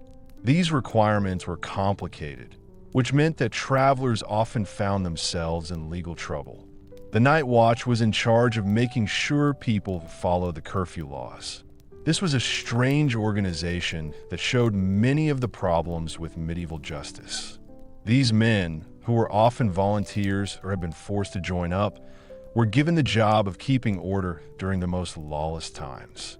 But they were operating in a legal area where the rules were unclear, and their power was both total and not very stable. A watchman could detain, question, and even arrest people, but his actions could be checked by daytime authorities who might not be very sympathetic to the challenges of law enforcement at night. Think about what happened to Thomas Brightwell, a baker from York. He broke the nighttime rules in the winter of 1348. Thomas got up before sunrise every day to start making the bread for the day. The ovens needed time to heat up, and the dough needed a lot of care. But when he went outside to get wood for his fires, the night watchman caught him right away and accused him of breaking the curfew. Even though Thomas said he was just trading, he was taken to the bafe at sunrise. The bafe was in a difficult situation that shows how strange medieval law was. On the one hand, Thomas had clearly broken the law by being outside before sunrise. But his job meant he had to start work when it was still dark, and the town needed his bread for food every day. The solution was both clever and strange, and was typical of the legal thinking of the medieval period. Thomas was fined for breaking the law, but he was allowed to leave the country before sunrise, as long as he carried a blessed candle from the church and said 3 Hail Marys if anyone asked him to. This case shows another strange aspect of medieval law. It shows that breaking the law could be fixed by doing religious activities. Many laws made in the evening included things about religion, as if praying could make it okay to be outside after it got dark. Pilgrims, for example, were often allowed to break curfew laws, not because their travels were useful, but because their spiritual journey was seen as a kind of purification. The fact that these laws were gender-specific made things even more complicated and unfair. Women found abroad after dark faced not only the standard penalties for breaking the curfew, but also assumptions about their moral character and professional activities. If a woman was walking alone at night, people would automatically think she was a suspect, no matter what she was doing or where she was going. The law assumed that honest women had no good reason to be abroad at night.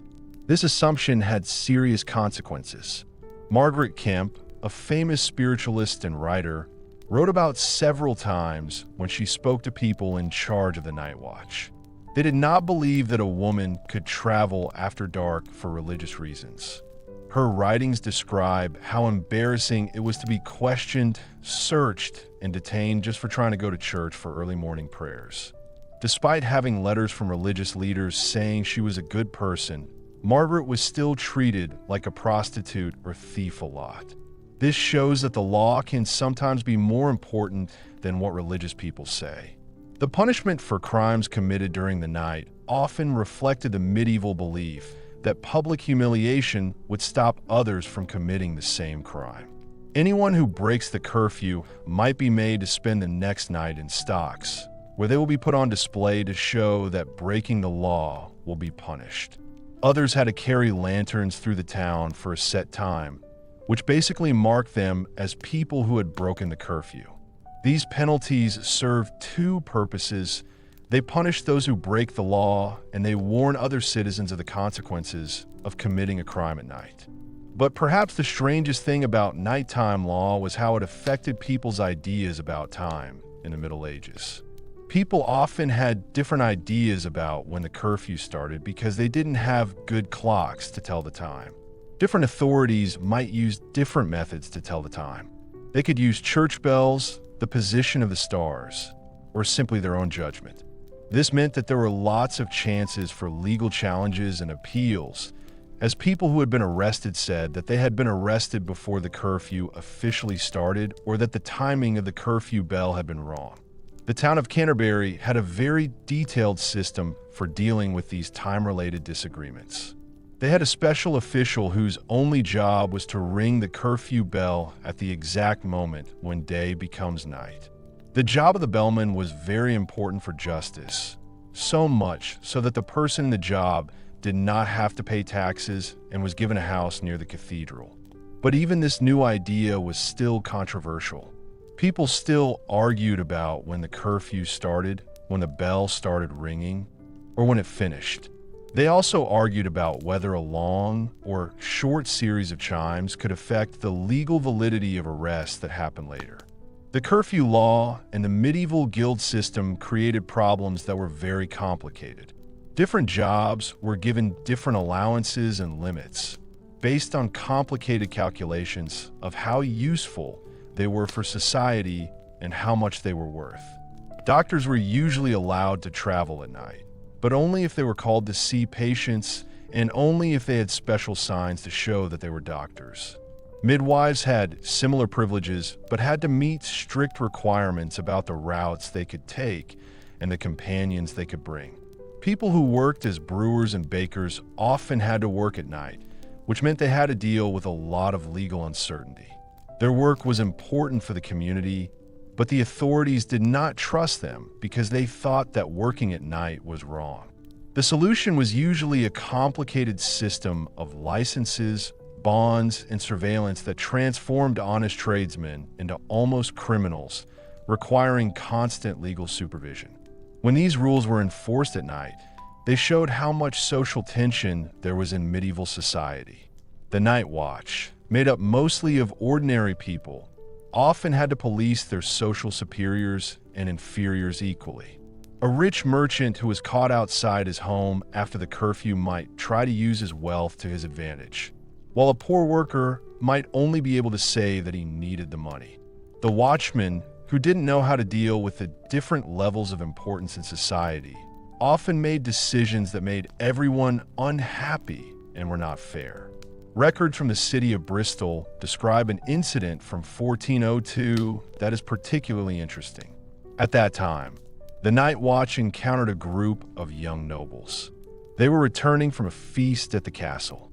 The nobles, feeling brave from the wine, and because they had more social status, refused to stop when they were asked to and continued to hit several watchmen who tried to stop them.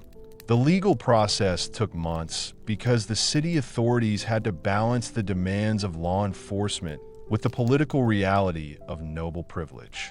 The problem was eventually solved with a solution that was fair for everyone, even if it wasn't the best solution. The nobles had to pay compensation to the injured watchmen, but they were not charged with assault. Instead, they were found guilty of a less serious crime called disturbing the peace of the night, for which they had to pay a fine but did not have to go to prison. The watchmen were criticized for trying too hard to arrest their social superiors, which meant that they were treated as criminals just for doing their job. This shows how medieval law was often not a fair system of justice. Instead, it was a way for different social and political groups to negotiate with each other. The law was both absolute and open to discussion, and it was both sacred and practical. This created a legal environment where the results of a case depended as much on a person's social status and political connections as on the facts of the case itself. The religious aspects of nighttime law added another layer of complexity to an already complicated system. The Catholic Church believed that darkness was the home of evil spirits and demonic forces. This meant that it thought that it was wrong to do anything at night because of the religious beliefs of the people who did it. This belief also had an effect on secular law, leading to penalties that were both legal and spiritual. Those caught abroad after dark might find themselves sentenced not only to fines or imprisonment, but also to specific forms of punishment designed to cleanse them of spiritual contamination. The monastery of St. Albans had a complicated system for dealing with people who broke the curfew at night. These people said that their actions were based on their religion. People had to spend 3 nights in the monastery's chapel, keeping watch and saying special prayers. They had to complete this spiritual cleansing before they could return to normal legal status. This was because in the Middle Ages, people thought that the law and religion were closely connected.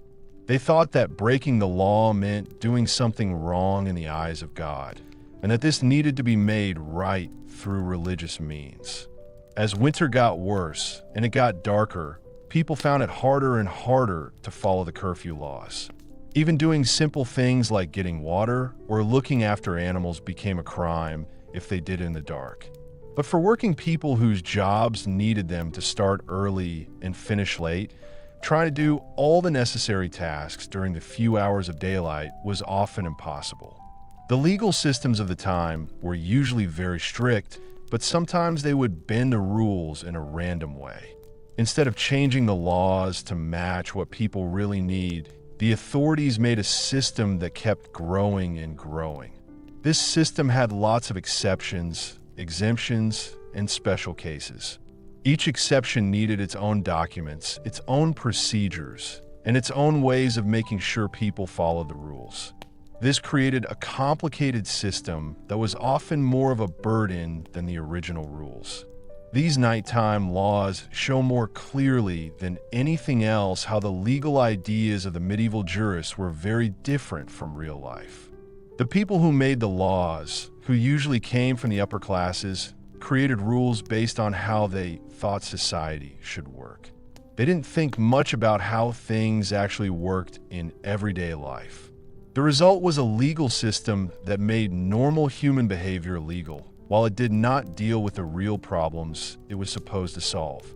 But even though these nighttime rules seem silly and unfair, they were actually very important for medieval society. They created a system that allowed the government to control people during the hours of darkness. They made social hierarchies stronger by creating different rules for different classes. They made people feel safe because they were afraid of the dangers that could be hidden in the dark. As we drift towards sleep ourselves, we might think about how these ancient laws of darkness continue to affect our legal systems. The idea that regular people should not be able to go abroad at certain times. The idea that darkness is morally wrong. Using time limits to control behavior. Many medieval legal ideas are still used in modern law. Next time you go out at night, think about the unwritten laws that govern your movement, the street lights that light your path, the laws that protect your right to travel freely, and the fact that there are no sudden curfews or religious tests. All show that we have won important battles against the kind of nighttime tyranny that once gripped medieval Europe. As the sun sets, we can appreciate how far we have traveled from those dark ages when the setting sun brought not rest, but the heavy hand of medieval law. I'll make part 10 that carries on the story while keeping the calm, sleep-focused tone based on the medieval European laws and reference videos you sent me. Here's the script. In the middle of all this legal confusion and social change, it's easy to wonder how normal people found any kind of order in their lives. The answer was not in the big announcements made by kings or the fancy rituals of courts. It was in the small, ongoing traditions that controlled the most personal parts of medieval life: marriage, family, and inheritance. These were the foundations of medieval society. But even here, the strange laws of Europe have an effect. In medieval times, marriage was very different from the romantic idea we have today. It was a legal contract often arranged by families and governed by a bewildering array of rules that varied not just from kingdom to kingdom, but from village to village. The church said that marriage was a special and important ceremony that needed to be agreed on by both people. But this good idea was made difficult by the difficult lives people had in medieval times. Parents arranged marriages for children as young as 12, and consent was often assumed rather than freely given. Think about marriage by capture, a practice that continued in some remote parts of Europe until the late medieval period. In some parts of Scotland and Ireland, a man could legally marry a woman he had kidnapped and kept with him for a year and a day. If she had a baby with him during this time, the marriage was considered absolutely binding, even if she hadn't agreed to it at first. This cruel practice was based on ancient traditions that were around before Christianity, but it continued alongside the church's teachings about marriage. The laws about who couldn't get married were even weirder. Here are some of the reasons why a marriage might be banned or canceled. The church had very long lists of relationships that meant you couldn't get married. These lists went way beyond what we would think is reasonable today. Cousins to the seventh degree were not allowed to marry, which meant that anyone who shared a great-great-great-great-great-grandparent was considered to be too closely related. In small medieval communities where everyone was related to everyone else, it was very difficult to find a husband or wife who was not a close relative. This led to the strange practice of buying dispensations, which was basically buying permission from the church to marry someone you weren't allowed to. The rich could pay for these papal permits, but the poor people were left with two options: to live in sin or to remain unmarried. It created a system where people's basic human right to marry was decided not by love or whether they were suited to each other, but by how well they could trace their family history and pay church fees. The laws of inheritance were strange and often confusing. In most of Europe, the eldest son got everything, leaving the younger sons to look after themselves. This created a group of nobles who did not have land of their own. These nobles often had to fight or work for the church just to survive. But the rules were never that simple. In some regions, property was divided equally among all children. In some places, daughters could inherit if there were no sons, and in a few places, the youngest son would inherit everything because older sons would already have been provided for. In England, there was a law called bastardy that made it difficult for illegitimate children to get what they were entitled to. A child born to unmarried parents could never inherit, even if the parents later got married.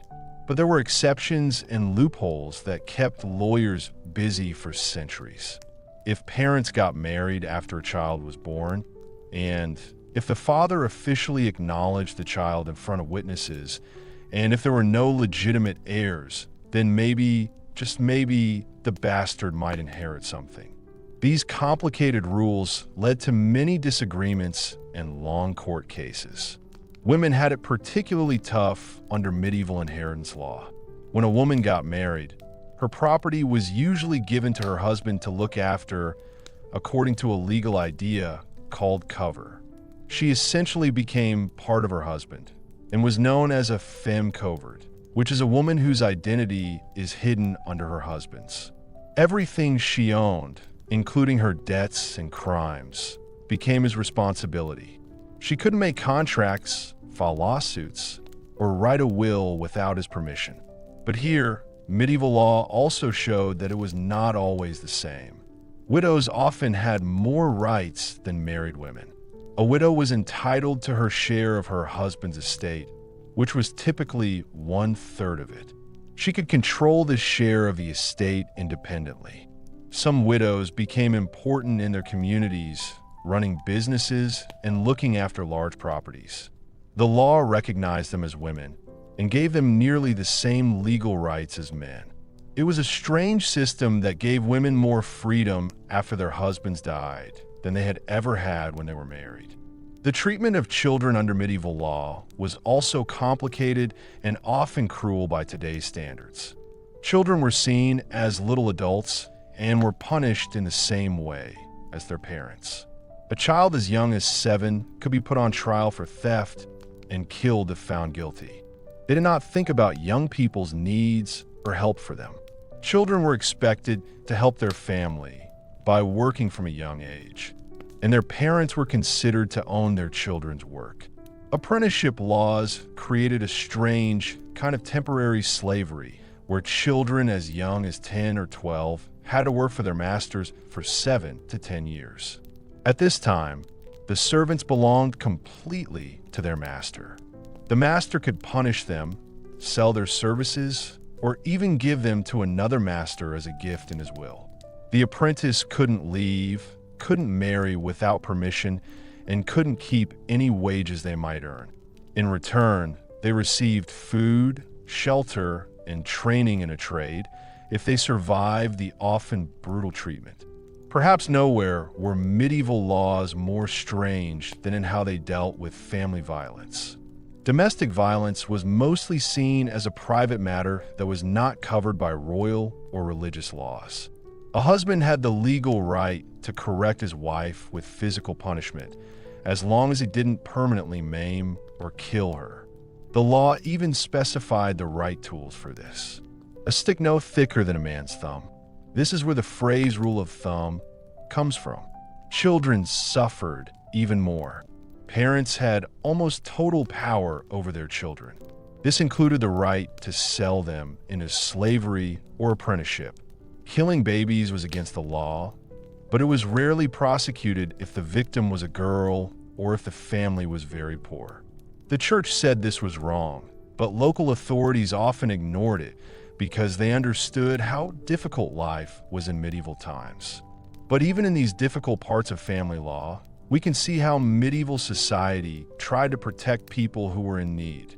Some regions developed the custom of sanctuary marriage, where a woman fleeing an abusive husband could claim sanctuary in a church and petition for an annulment, a type of divorce. If she could prove that her husband had tried to kill her, that he was impotent, or that they were too closely related, she might gain her freedom.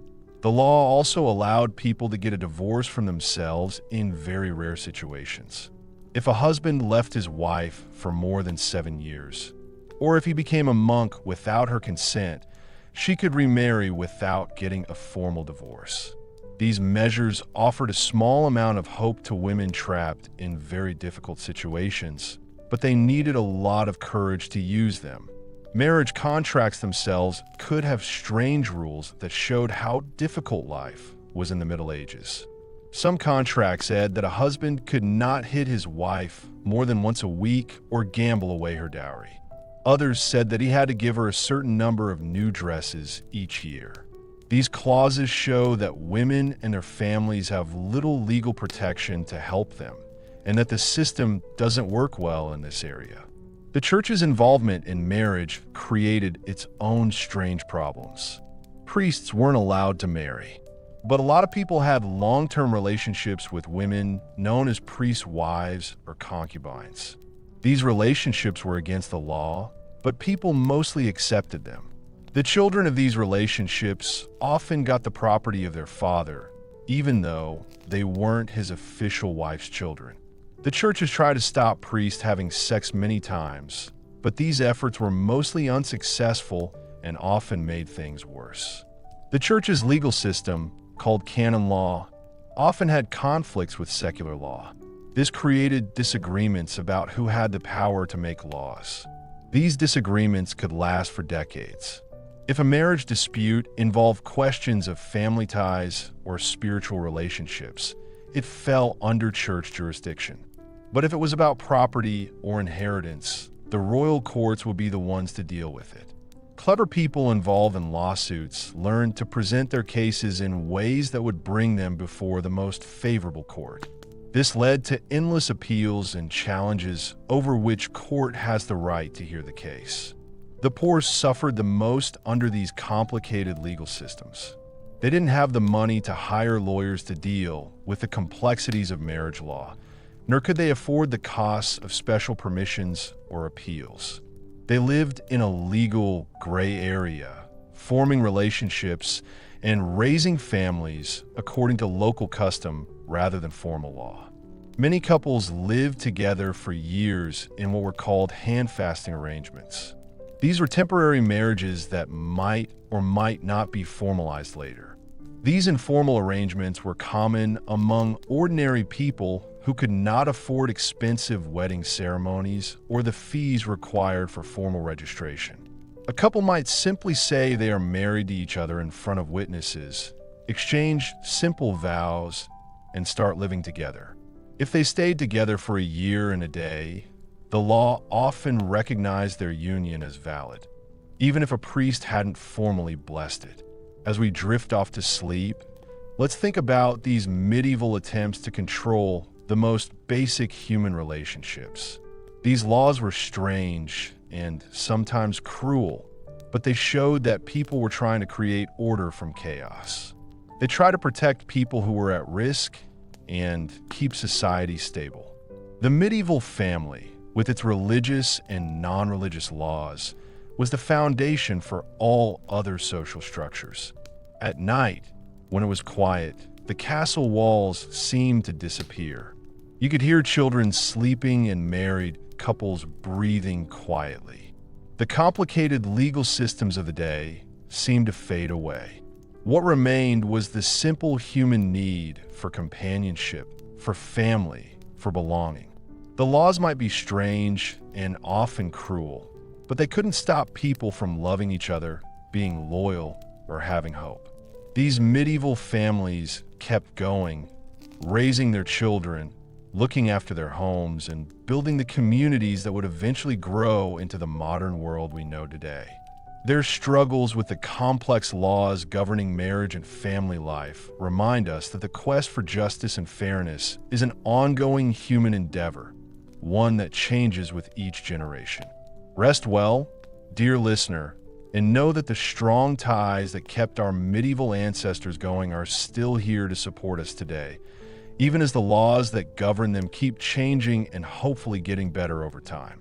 As we finish our look at some of the strange laws that were around in medieval Europe, we find ourselves somewhere between understanding the past and recognizing the freedoms we have today.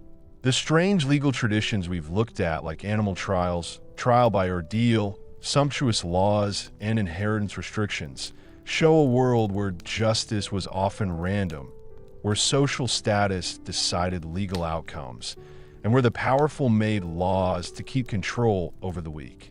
These medieval legal systems seem strange to us now, but they were useful in the past. They made social hierarchies stronger, kept religious authority, and tried to keep order in societies that were uncertain and unstable. The complicated rules around trials by combat or ordeal made people think that God was involved in human affairs. At the same time, the rules about what people could wear and trade tried to keep social classes clear and separate.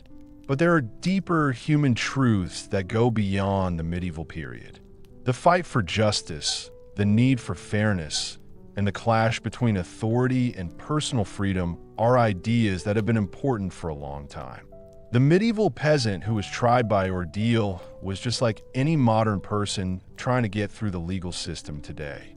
The corruption and inequality we've seen in these old legal systems show why modern justice is so important.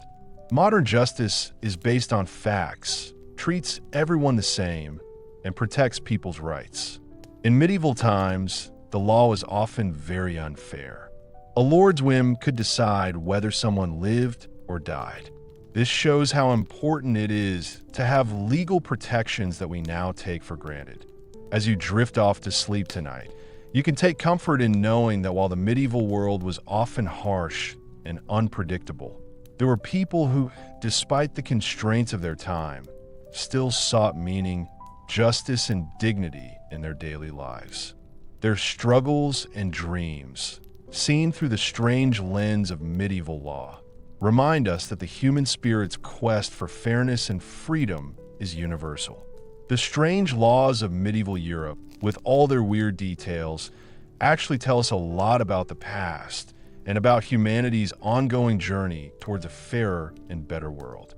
If we understand where we came from, we can understand where we are now and learn for the future.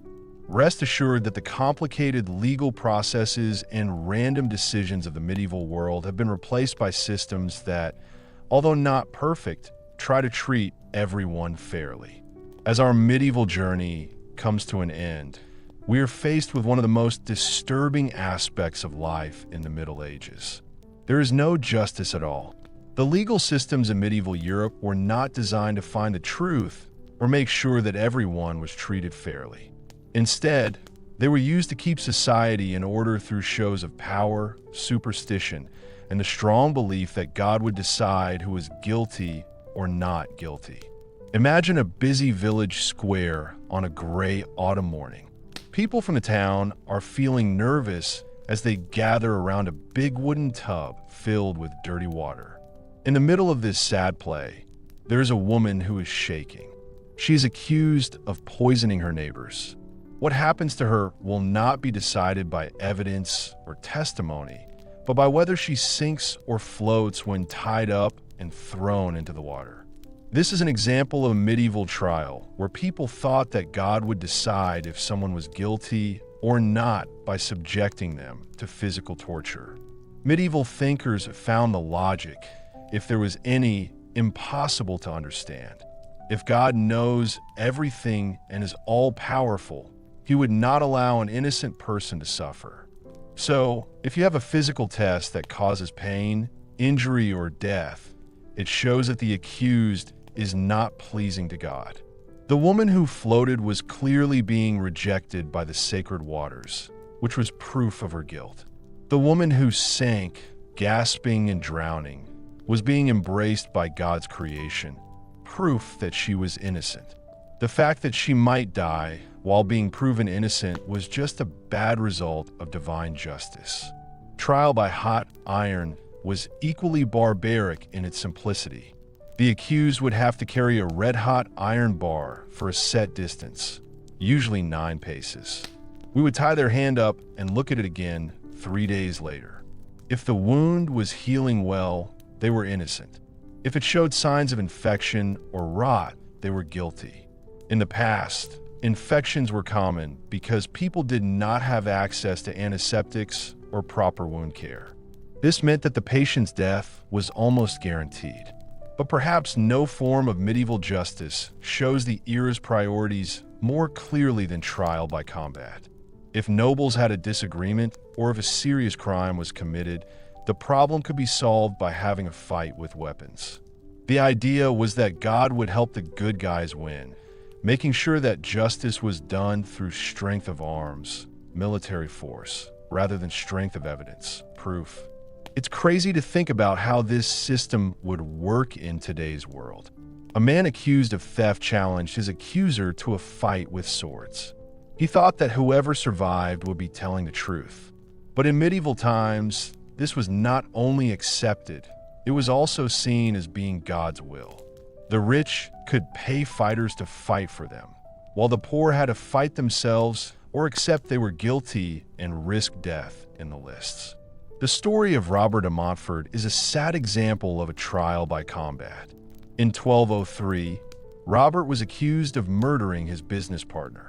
This was because they had an argument about how much money they had made from trading wool. Instead of facing the ordeal of hot iron, he chose to fight his accuser's brother, a skilled knight. The fight happened at sunrise in a field outside York, with a local lord in charge. Robert, a merchant with little training in warfare, was quickly overwhelmed by his opponent's superior skill and equipment. As he lay, dying in the mud, his blood soaking into the earth, the crowd nodded in satisfaction. God had spoken and justice had been done. It's disturbing how these basic legal systems made the inequalities of medieval society even worse. The rich could pay to have champions or bribe officials. They had access to better equipment, training, and medical care that might help them survive. The poor had nothing but their failing bodies and desperate prayers. Think about what happened to Elena. She was a poor woman who was accused of stealing grain from her lord's store during a very cold winter. She couldn't afford a champion and was too weak from malnutrition to survive a fight, so she was put to death by water. As the rough hemp rope cut into her wrists and ankles, and the freezing water closed over her head, Elena must have wondered what kind of God would design a system of justice that punished the innocent and rewarded the strong. The corruption in these systems was huge. Judges could be bribed to make sure that the oral part of the trial was handled in a way that was better for one side than the other. You could change the temperature of the iron and the depth of the water. The rules of combat were changed to help the person who offered the most money. What was presented as divine was often nothing more than human greed and manipulation, dressed up in religious clothing. Even when these trials were conducted in a very careful way, they were still fundamentally unfair. The idea that God would get involved in human life to show the truth through physical suffering was not just wrong in religious terms, it also seemed completely ridiculous. But this idea was very important in medieval law. It led to a system where being innocent did not stop you from being punished. It also meant that being guilty could be hidden by being strong or rich. The effect that this kind of system has on people's minds cannot be overstated. Imagine how it would feel to know that saying something false could get you killed. It's not about looking at the facts carefully. It's about whether you can survive torture or beat an armed opponent. The random nature of these trials must have created a feeling of fear and helplessness among the general public. Women often suffer more than men under these systems.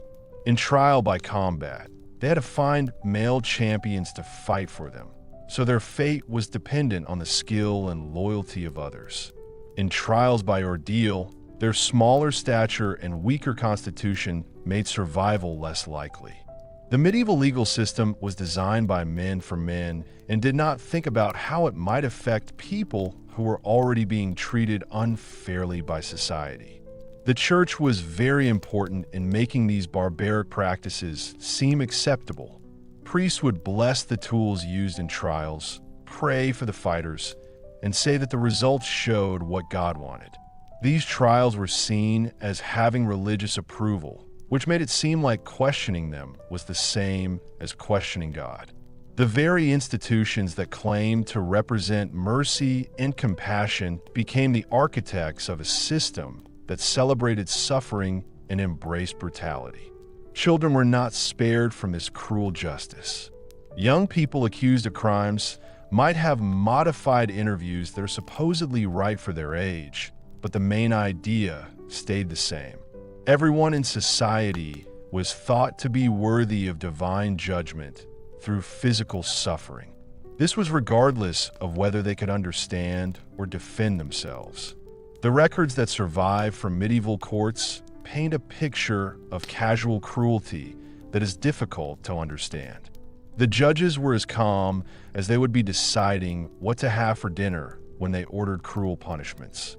People gathered to watch the orals for fun. They were happy when the accused survived and unhappy when they didn't. A society that had convinced itself that torture was not only acceptable, but necessary for the proper functioning of justice. The most disturbing thing about these systems was how they destroyed any chance of redemption or rehabilitation. People thought that it was wrong to punish someone less for a bad thing they did, and they didn't think that people could change or learn from their mistakes. The medieval legal system was all about punishment and show. It was more about keeping people in order through fear than about being fair or helping society heal. The rich could avoid these harsh realities. They could pay fines instead of going to court, hire skilled lawyers to deal with the legal details, or just use their power to make sure that accusations never go to a formal trial. The medieval legal system was designed to scare poor people while protecting rich people. This created a system of justice that was not fair. When we look back at these difficult times in legal history, it's obvious that the medieval way of doing things shows a bigger problem of not having enough imagination and compassion.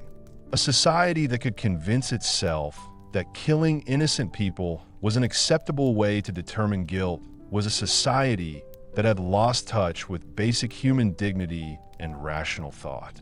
The ideas of these simple legal systems spread far beyond the Middle Ages and had a big effect on how people thought about and practiced law for hundreds of years afterwards. The idea that justice could be achieved through violence, that truth could be revealed through suffering, and that the powerful deserved different treatment than the poor would continue to shape legal systems long after trial by ordeal was officially abolished. Now, we enjoy certain rights, such as the right to a fair trial, the right to be presumed innocent until proven guilty, and the right to legal representation. But it's important to remember that many people suffered and died under medieval justice. Their pain was not meaningless if it reminds us of how important the legal protections we now take for granted are, and how we must always be watchful to make sure that justice is served equally to all members of society. The medieval legal system is an example of how cruel and irrational people can be. It shows how easily societies can believe that being cruel is right, and that God wants them to be cruel. When we remember these terrible things that happened in the past, we honor those who suffered, and we also show our own promise to create a better world where people are treated fairly and with kindness. As we drift off to sleep, let's carry with us the horror of the past and the hope for the future. To understand how bad human societies can be, we need to know how good they can be. We also need to know that it takes a lot of work to make sure that history moves towards justice.